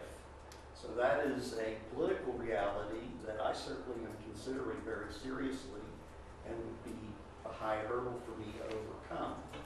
I think what the most reassuring thing I've heard, that this is at least worth considering with an open mind, is that the PIF and the credit PIF only would apply to the new development that you're seeking and not the existing approved development.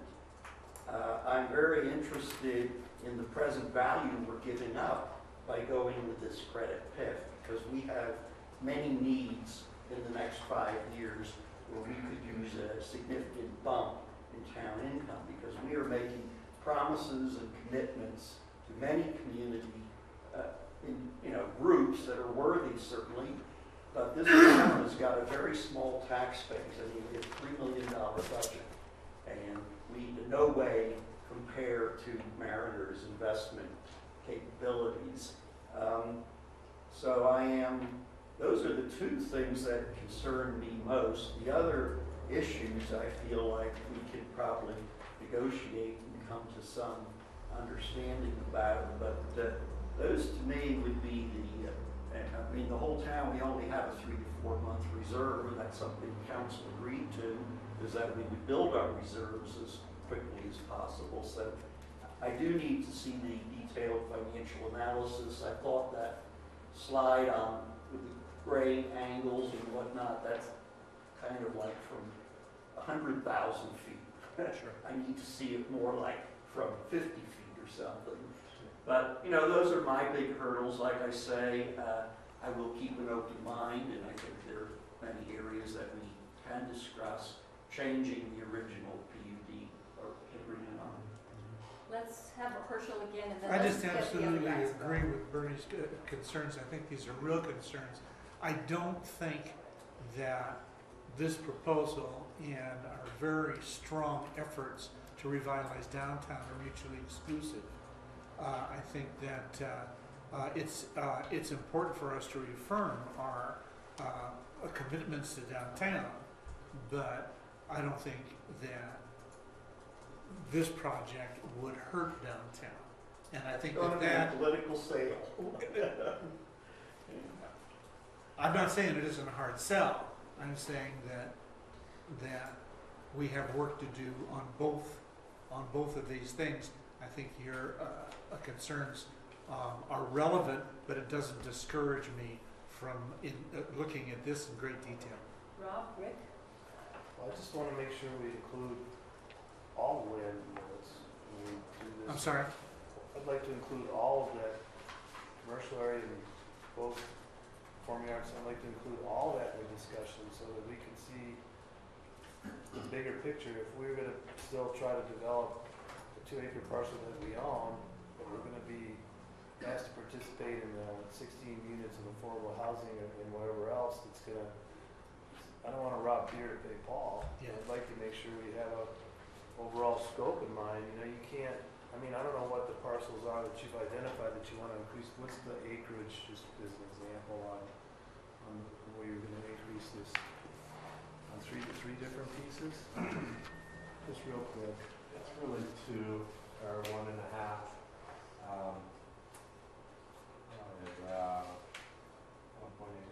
1.8, so 91,000 and 1.8, we have 2. So a comparable scale would be adding another 91,000 square feet to a development. And so now we're really talking about 180,000 square feet and the impact that may come with that. I don't want to lose track of the rest of the opportunity that's there. I'm not saying it can't happen, but that's okay. All of a sudden we wake up in the middle of the night and go, oh yeah, there's another 90,000 coming down the pipeline. And to your point about service levels, and the other quick question is, Ace Lane revenues that he generates are going to be sort of tertiary to sales tax that goes to Eagle County. He's got wages, he's got payroll, and jobs and things like that, but what comes to our coffers from that project could be property tax or something like that, maybe not even that. And if that wasn't on the table, and we weren't concerned about finishing this project, would it change the picture? If that thing doesn't go through, but maybe to your points it doesn't because of the competitive nature of this environment. Yeah, just a couple quick points. You know, for a market of this size, I mean, and I think Bruce could verify this the next time we're in front of you next time. I mean, you have the opportunity here to build one of the most unique mixed-use environments in the country. You truly do. It's one of the best examples, especially for a project in a market of its size. And you know, we're halfway through. I think it's really important. Second, you know, open book. That's our entire approach, is being open book. So we look forward to Bruce looking through the numbers, because that's the only way. We've already showed Bruce all of our assumptions. And you know, on your point about the credit PIF, I just think it's important that you know, the comment that, you know, Mariner will make more money. This is about progress or no more progress. I think that's really important, that we are asking for assistance to develop more, and when we develop more, it will create more tax base that we will share in. And the alternative is to not, we have many lease deals that we're not able to do right now because the economics don't work. And I think that's important to just not think of us as standing here tonight with our hands out. I think there's much more to that. So, and we look That's forward. your job. Yeah, we look forward to. Your job is to make money. Well, in this case, really, we're looking to progress, and I think that's the important way to phrase it. Okay, Rob.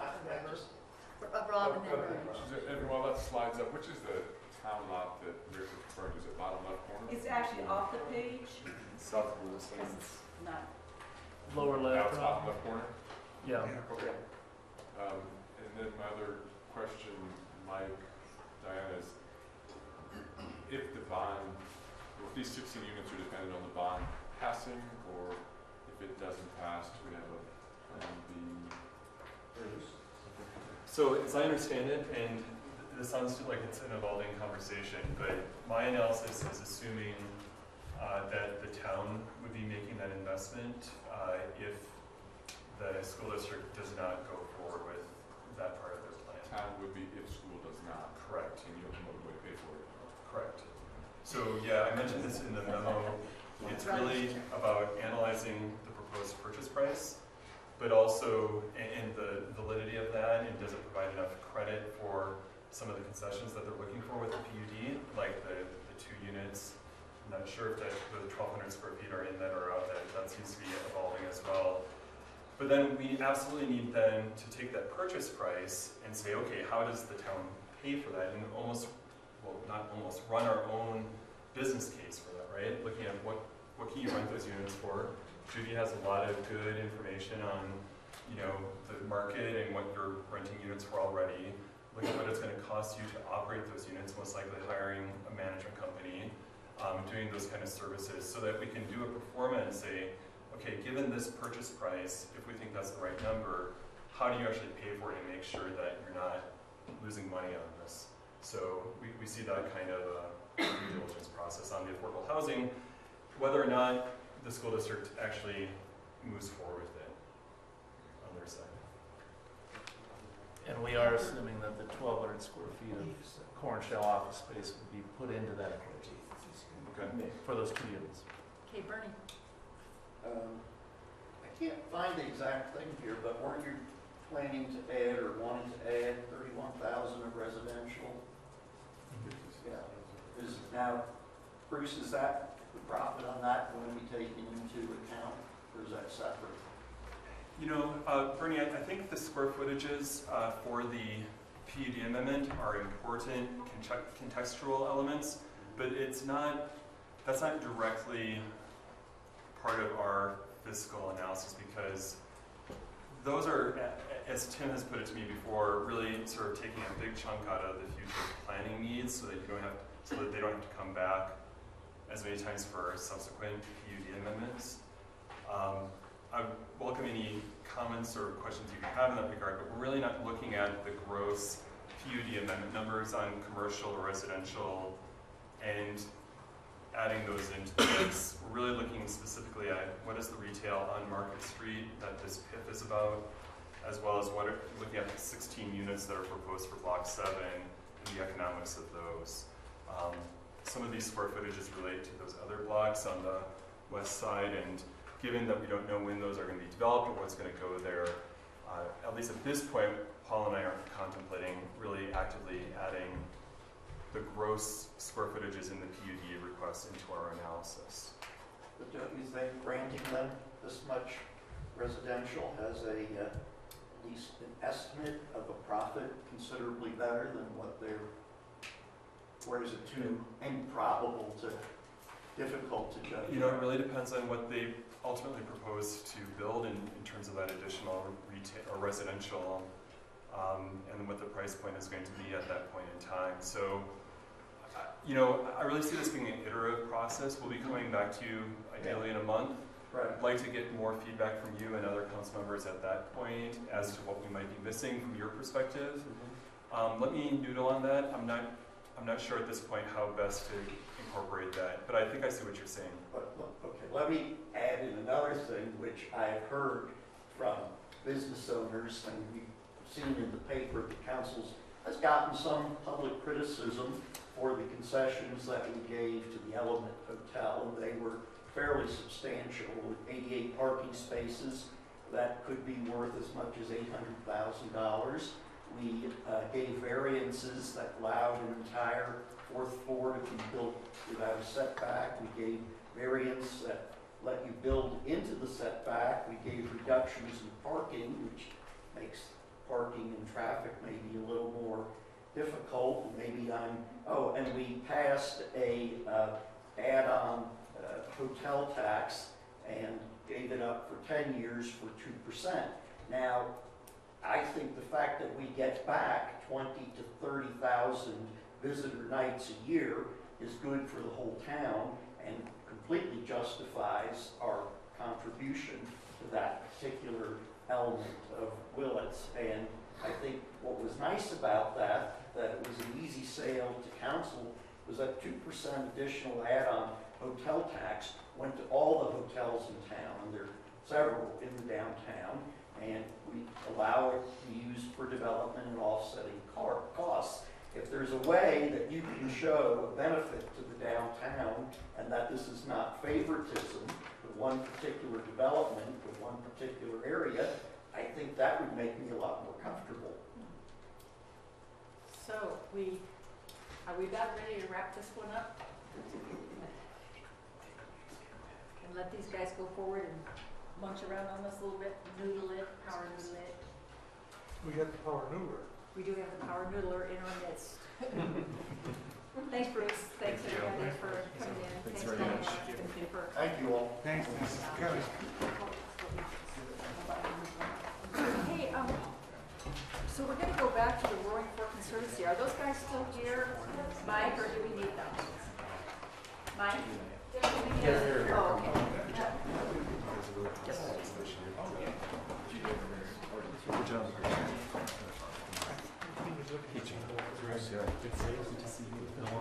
It's 1-to-1 top of the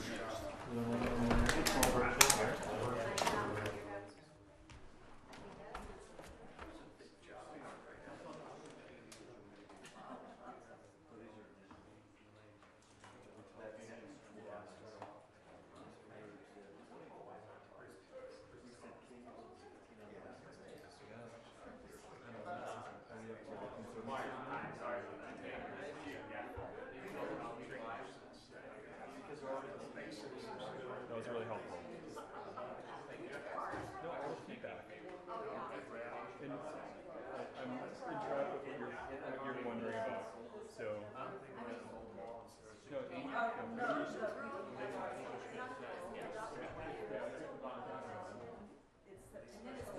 No, even if it doesn't, I think they have. Why are we in the middle now? because we're Yeah, I mean, Let's just go. These are taking a long time. If you need a break, go take a break. no, I was wanting, I was trying to, no, I mean, I need to break it up. 4 to 5 is what they put in. Anybody who needs a break can go, but we're gonna keep moving. Roaring Brook Conservancy. Hello. Well, we've also, we're getting the credit for 2 years, so it's not really 16 to 14. Are we to sit up front? Please. Yeah, Bruce has a way to get the number. Well, the other thing is, how about tax exempt? What tax exempt status? So, they paid more. Revenue share from off the trade and how much they let it do. No, I understand that. Their debt tickets. Mike, do you want us to take a break? Because we can't. But you're missing 2. We're taking a break. No, we're going. We're taking a break. I appreciate it. No, we're taking a break. Pause. I'm not. You're overruled. I don't need it. You're not old enough to need that break yet. You've been here since about, what, 4:15 now? Well, we went away because we were instructed to come back at 7. So we'll never do that again because now we got flip-flops. But Now you guys are tired. yeah, That could be good or bad. That could be good. probably bad. Yeah. Can't tell. Can we reschedule for 7 o'clock some other night? Yeah, whenever they refile in, I'll let you. Hey, Mike, different subject. We've been having more conversations with the county on our housing project. No. We're willing to, but, all right. I've sort of given, I have other people that will do affordable housing, and I've sort of, I believe they have a passion for it, but it's not a priority. Well, I'm no longer working on that.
Okay, we still short somebody, but let's go. Yeah, okay. James, can you just tell them to start?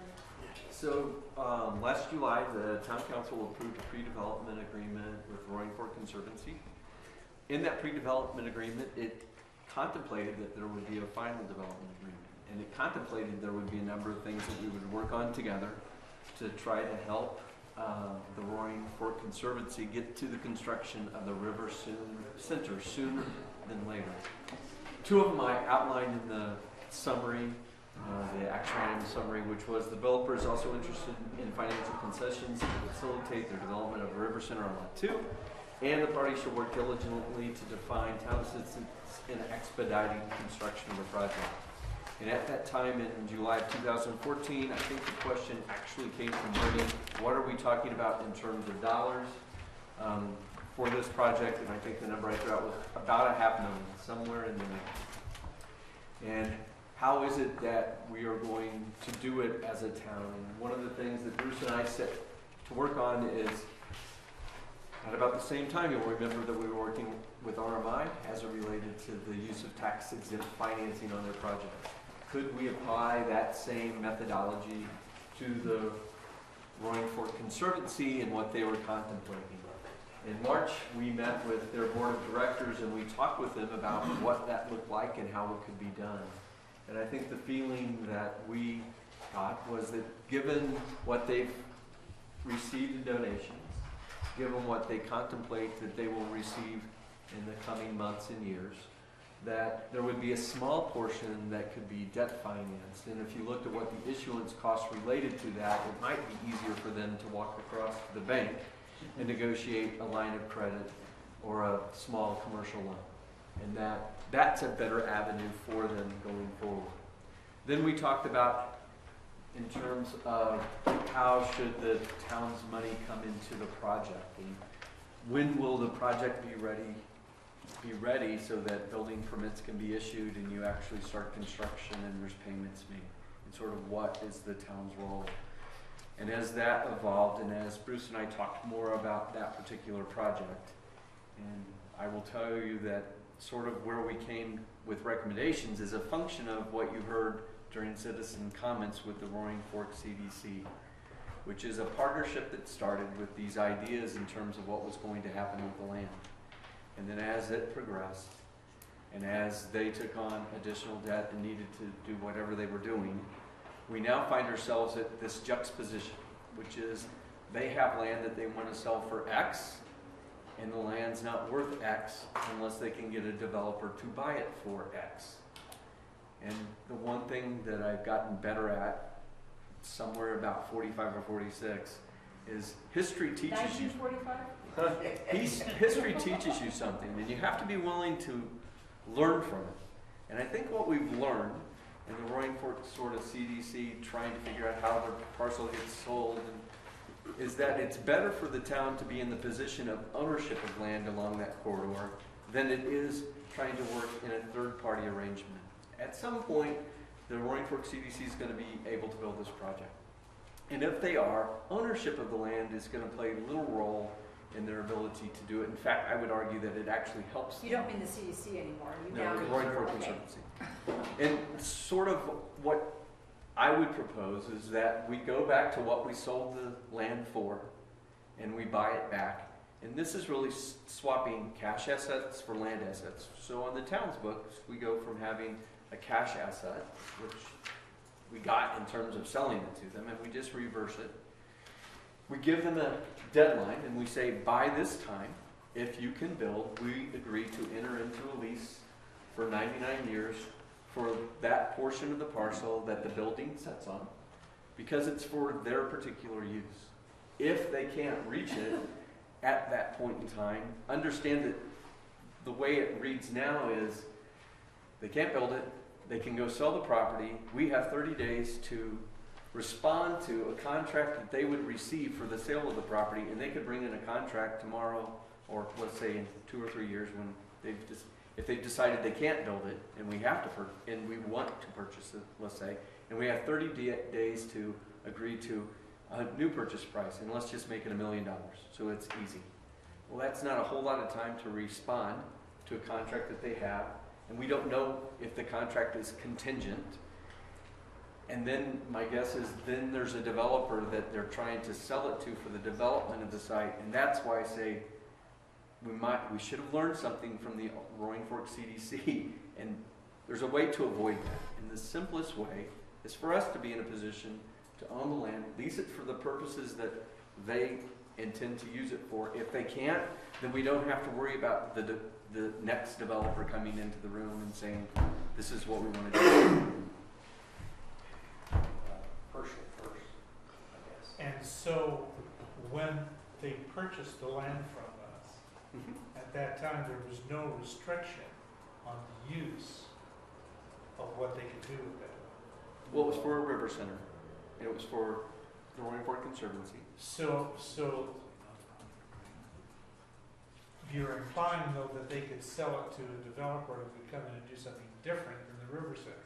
Right, and that's why there's a reverter clause that's been recorded that says we get 30 days to respond to a contract. Our only response would be to buy the land back. And yes. Not to limit their use of the property. Right. Oh, I got it. And so, Sorry, Bernie, then Rick, or Mike, if you would repeat. Because you brought up CDC, I got a little confused as to. There's two. Yeah, right. Question, okay. First question is, didn't we agree to give them $250,000 for infrastructure or something? no, we haven't. Well, we did. What we all said, yeah. We agreed to pay a certain amount, didn't we? No, we said we would come back and we would work on it. Okay, so that's why we're here now.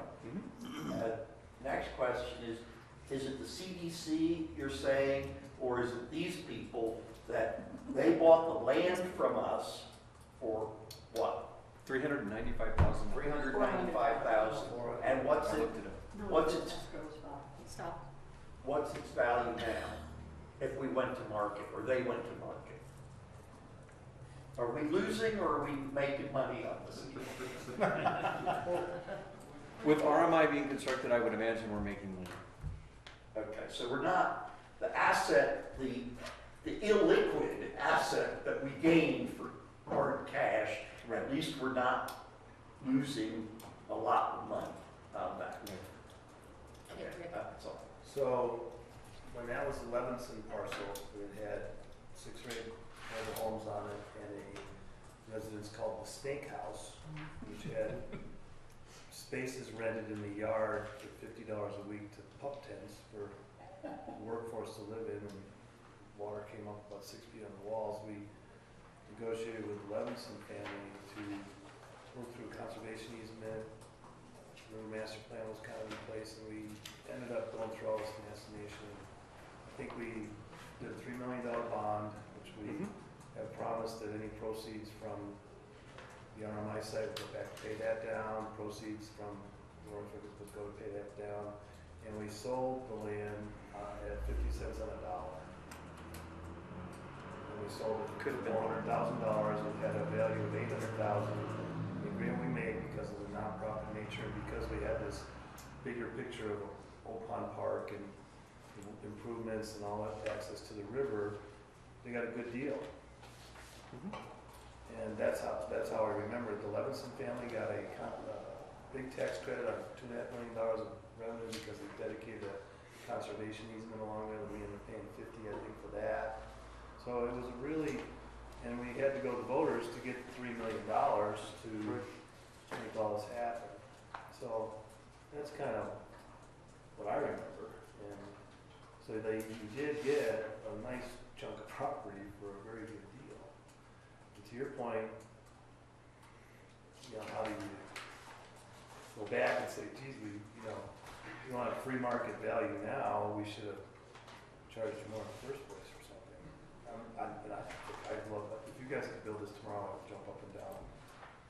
Well, I understand the principle. It's not about us. It's just in the discussion. I understand that. Yeah, but I think the lease is the same deal we have with the library. They pay $1 a year or something. Now it's Wiley, it was a library. We still own the land underneath it. And it's, to me, it's kind of a solution. This doesn't seem very difficult to me, actually. I don't remember, but I believe, Rick, if this was sold for half of what market value was then, and truth is I believed in this use and this organization 10 years ago or 15, I still do. I want them to be there. I don't want somebody else to be there that's a for-profit. I don't want to be talking about tips and pips and anything like that. I think that we either want this organization sitting there or we want to have ownership and have nothing or what we choose. So, we can make a big, huge conversation out of it, but I don't see how difficult that might be. Let somebody point something out to me that I'm missing. I think I need to get clarification here, because we sold the land then. Now you're proposing that we Buy it back. that we buy it back.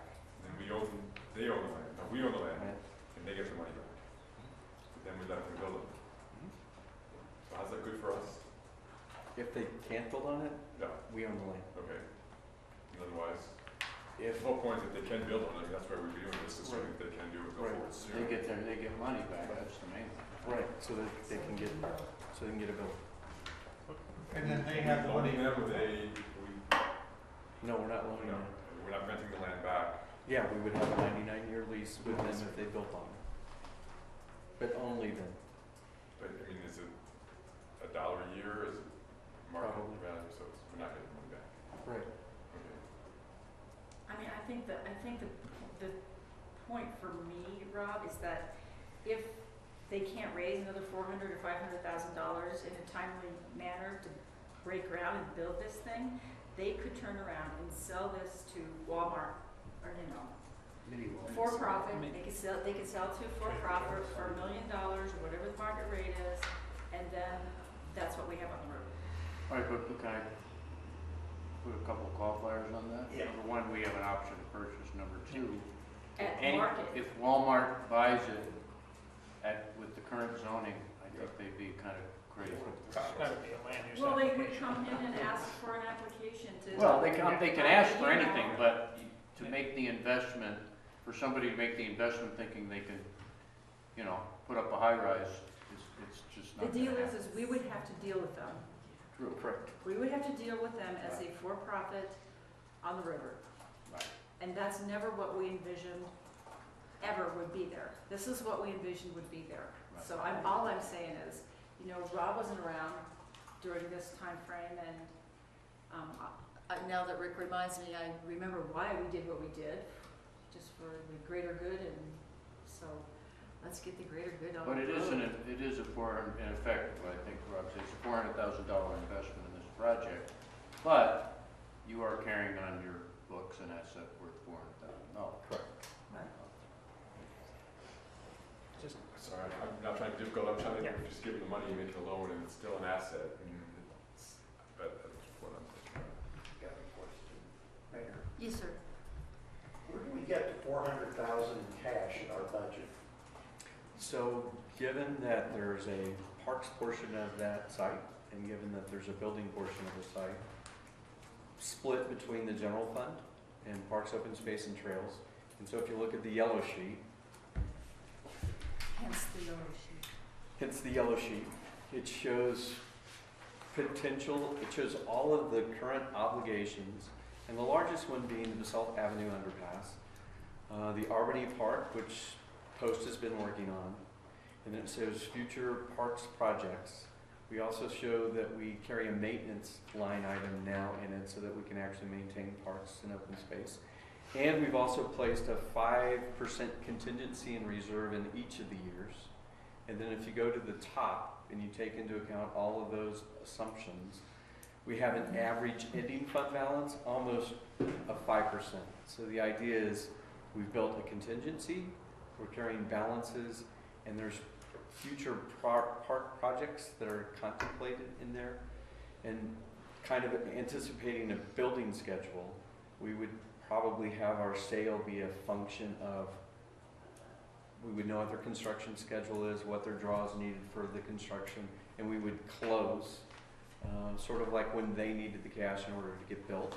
But we're in our general fund line item with that amount of money, whatever that is, come from. It would come from our fund balances. And then as we show you the quarterly reports for the first quarter and the second quarter, we have sufficient and we're building in surpluses. Okay, understand. I was just going to say, you know, I consider this really, although it's nonprofit and we don't like a huge amenity, in addition to the riverfront and the town of Basalt as a destination. And I think it's an investment in the downtown core, which is, For I think, sure, important absolutely. And the parks, open space, and trails monies originally were targeted to be used within the boundaries of our community. And a lot of it left. You're right. And we need to say, okay, let's get it back where it belongs, in my opinion. And I think that direction we gave to, opposed to look at RV and look at some of these internal things is critical. And, you know, for me, that aligns with why we set it up in the first place. Mr. Levitt? So I'm hearing like we're generally supportive of it. Just from your side, if you get this, what's it look like? How's the fundraising going? When are you going to be able to break ground? Fundraising is going very well, and I think this would show, it would really help us to leverage funds, and I think we could close our gap. We're about 70% of the way there, and this contribution would help us to close the gap. We would hope by the end of the summer or sort of into the fall fundraising season, so that we would continue to track fundraising with our approval process here and be positioned to break ground sometime in early spring of next year. So you're getting, I've seen the drawings and things. Are you getting close to a submittal packet or? Yes, we are. That's going forward? Yes. Okay. And you know, from a background standpoint, I mean, I think many of you were either council or planning and zoning. You know, at one time this was going to be a larger facility, but you know, we had the option to phase that. You know, we listened to what our supporters were saying and what our donors were saying, that perhaps what we got approved and entitled was too big. And as you can see, and if you went on a site visit today, unfortunately I had another meeting, but we've scaled that back to something that we feel is more appropriate, and what our donors are saying is appropriate to that. And we're, you know, as Rico said, we're really close. We think that, you know, if we are able to consummate, you know, the conversation that's going on today, that we have several other major donors that potentially right now come to the table and let us get to the point where we can actually, we're in pre-construction with Rob here to move forward on getting this thing finalized and priced so that we can pull a permit and start next spring. The other important thing for me that you changed was your approach towards the science of the river system, and you kind of got away from the We still have an educational component to that, but what our donors are saying is, you know, when we saw the Frank Kent study that, you know, is still going on, et cetera, was what's resonating with our donors, and, you know, let's concentrate on that, but still keep the educational, you know, the component of education that. and the science and the party room conflict for me. That, you know, there was that big room that was designed to be a more of a museum kind of exhibit, which is with a patron kind of feel versus an educational, science-based building that complemented the whole environment and ecology of the rivers. So I got discouraged a little bit when it went that direction, and then now it got you got more enthusiastic about it when you brought back the here's our new goals and objectives. And we still have a classroom that can be divided into two groups, and, you know, still bring students back in, and we're on the river and on the pond. Mike, what do you need from us? Is this something that has to come back for a vote at a regular meeting? Okay. Yes. So direct the town manager to finalize a development agreement with the Roaring Fork Conservancy related in outlining first those building issues that we went through. I don't think we've still settled on the whole 10-foot thing yet. But we got two of the three, which is the elevator and I think the living wall. Could you explain the elevator, because that didn't come up earlier? Sure. With the refined design, and what I'd like to do, if I can just take a couple minutes, but I'll be fast. It's not just the dollars and the prudence and what we've heard from the community that has driven the design, but I think it's really kind of the maturing of the organization, and you alluded to it, Rick. But just that we're keeping the core things, the important things in that facility. The classroom, the laboratory, all the things that really were the foundation of the organization are the foundation of the River Center. The River Center is going to be an excellent amenity for the town and for visitors. I honestly, particularly with the whole block that's there, RMI is going to be a fantastic facility, but I think that RMI has a very large focus, which is great, and I'm thrilled that they're going to be our neighbor. But I think in terms of something that is hometown, our town, Basalt, for my kids and Rob's kids and some of your grandchildren or what have you, it's the place that the visitors and the residents. All right, bring your adult kids here. I'm sorry. Well, you know, it's funny you say that. With all due respect, Madam Mayor, you were the one who revealed that you had a birthday. I will not let everybody else know what number that birthday is, but you revealed that to me very honestly a little while ago. So. What are you trying to say? I can't have a 5-year-old? You could. Please strike the grandchildren from the record. Thank you. But you know, there's a blank spot there because my son Tyler was one of the first people in the River Watch program with Andre Willie. He went to CU, got an environmental engineering degree, he loves stormwater, water quality, water quantity, and he found a civil engineering position in the town of Basalt because working for a conservancy and that group did that.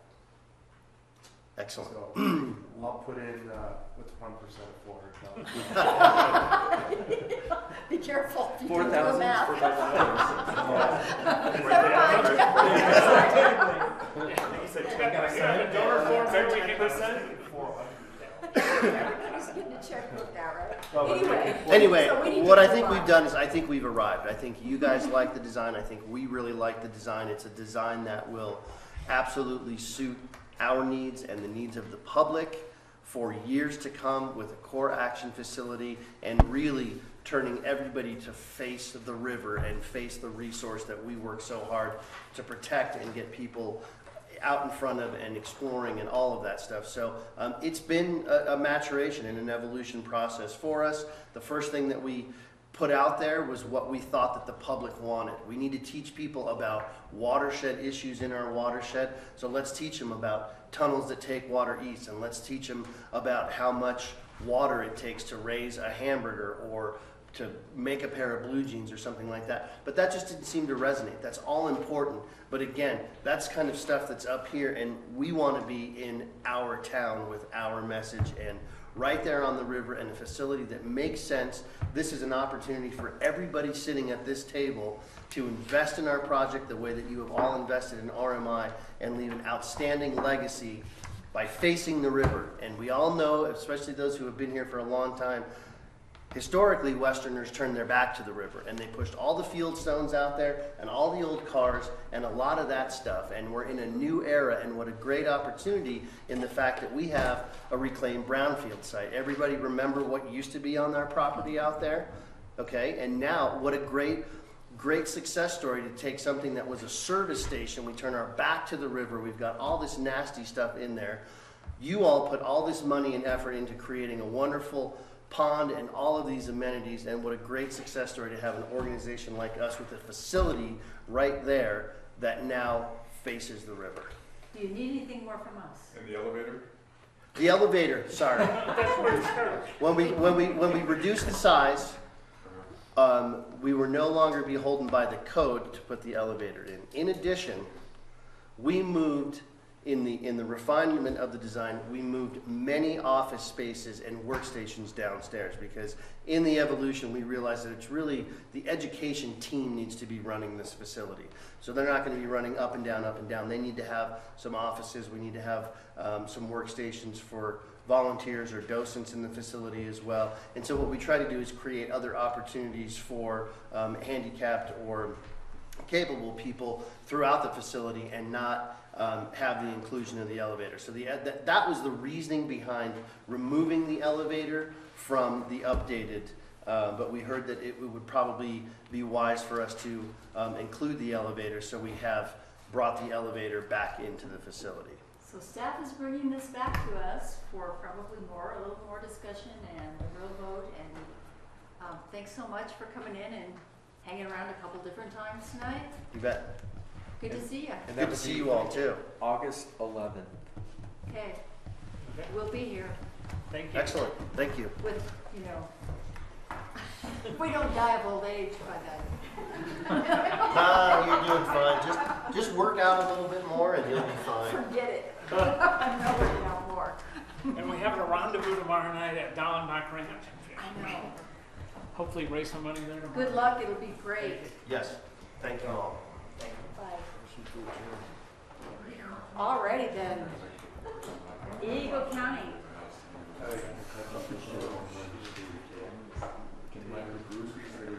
So update on Eagle County is Susan and I have attended the first two meetings. The first meeting was about meetings, right? And then the second meeting was about standards and the PUD and the elements in the PUD. We presented 5 issues that we saw that were of concerns to us.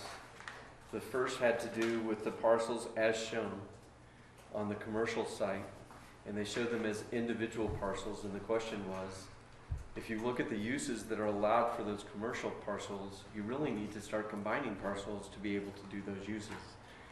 And I think what we heard from the applicant we hadn't contemplated that. And so our take and our request back to the Mid-Valley Planning Commission was, we think that needs to be conditioned, that you can't combine parcels. If there's no reason to combine them, then what's the use? And I think they're kind of going through the uses, trying to figure out how the parcels associate with the uses that have been described. Second was, there's an IGA that exists, and the IGA says that you will consider the greater of the 2 housing standards in the 2 communities, whether it's Eagle County or the towns. And by the way, the one that is currently proposed isn't the highest. Ours would be the highest, and even if it's reduced by what we will be recommending in the future, it would still be higher than what is currently in the application before Eagle County. A little discussion about the PIF. So there's a public improvement fee that is contemplated as part of that development. The argument that you will hear is, we're doing that so that the sales tax on both sides of the street are the same. And we're doing that so that we can pay the town of Basalt for services. Well, the truth is you can't pay for services out of the PIF. And the truth is the PIF can only be used for those improvements that touch or are related to the development. Understand that the PIF revenues are generated primarily by sales tax on the commercial side. Hence, you have to have some type of commercial driver that's generating the PIF. And it can only be used for the development, for improvements related to or associated with. If you're setting across the other side of Highway 82, you might say, we had to pay for a portion of the roundabout or all of it. We had to pay for a portion of the intersection.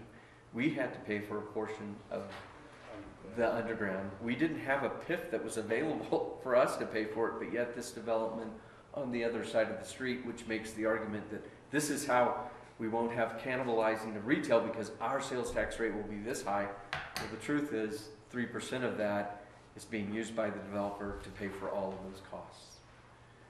On the Ace Lane side. On the Ace Lane side.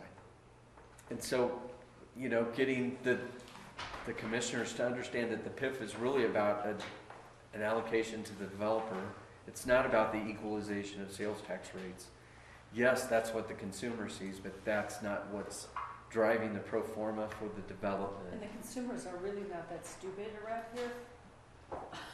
So what happens is getting people to understand that there's a lot of pieces that, why would you let the developer reduce the amount of affordable housing based on some of the criteria? Well, because they're building a apartments and we want apartments more, then they can have less of it.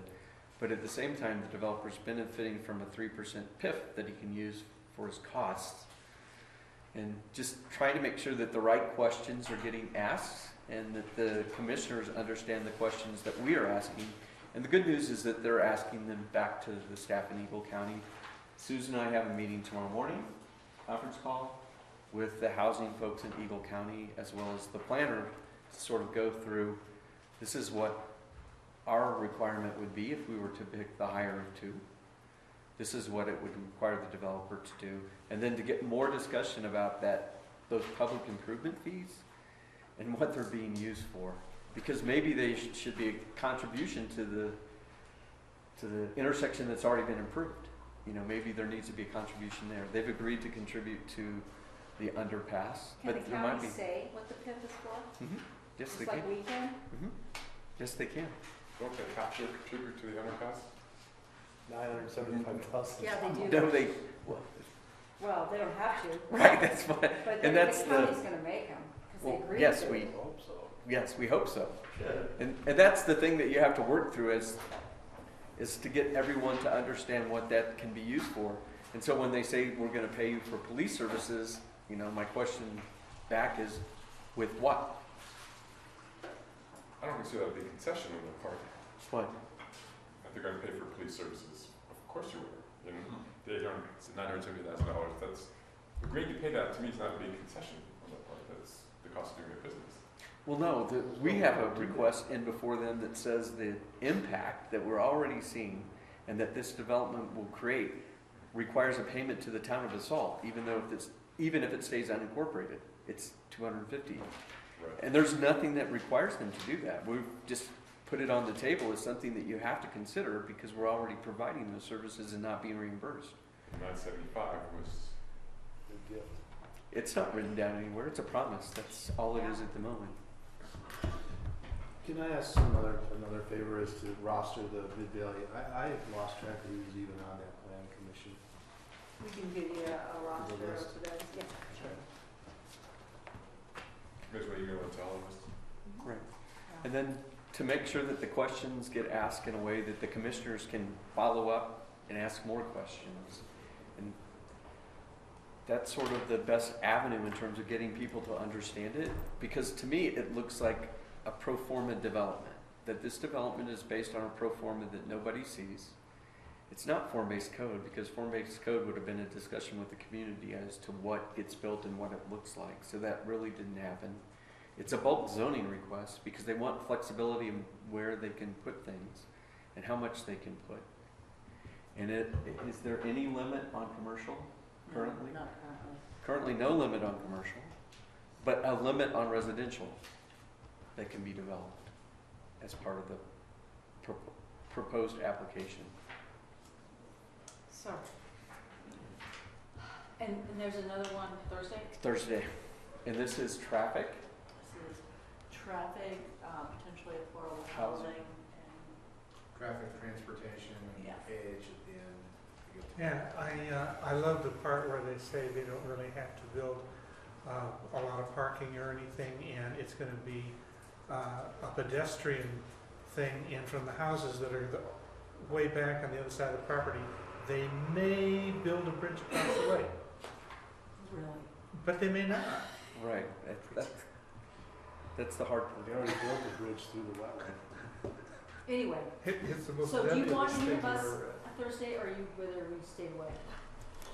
Oh, you can come. We'll have a set of questions. We'll do it just like it'll be Susan this time. A set of questions that we ask at the end, things that we want them to contemplate, that gets some discussion going, and forces everyone to maybe stop and look at the whole project. Because they've sort of diced it so that you can't see the context of the whole project, and you want to keep bringing them back to what is the limit on commercial.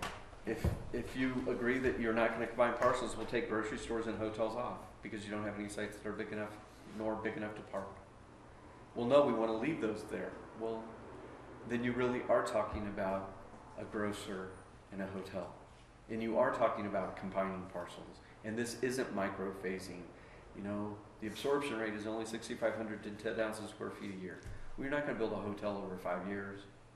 We're going to build it all at once. And getting people to understand that if there's this revenue derived from the PIF, you have to have commercial development. Oh, yeah. That's what pays to make it all work.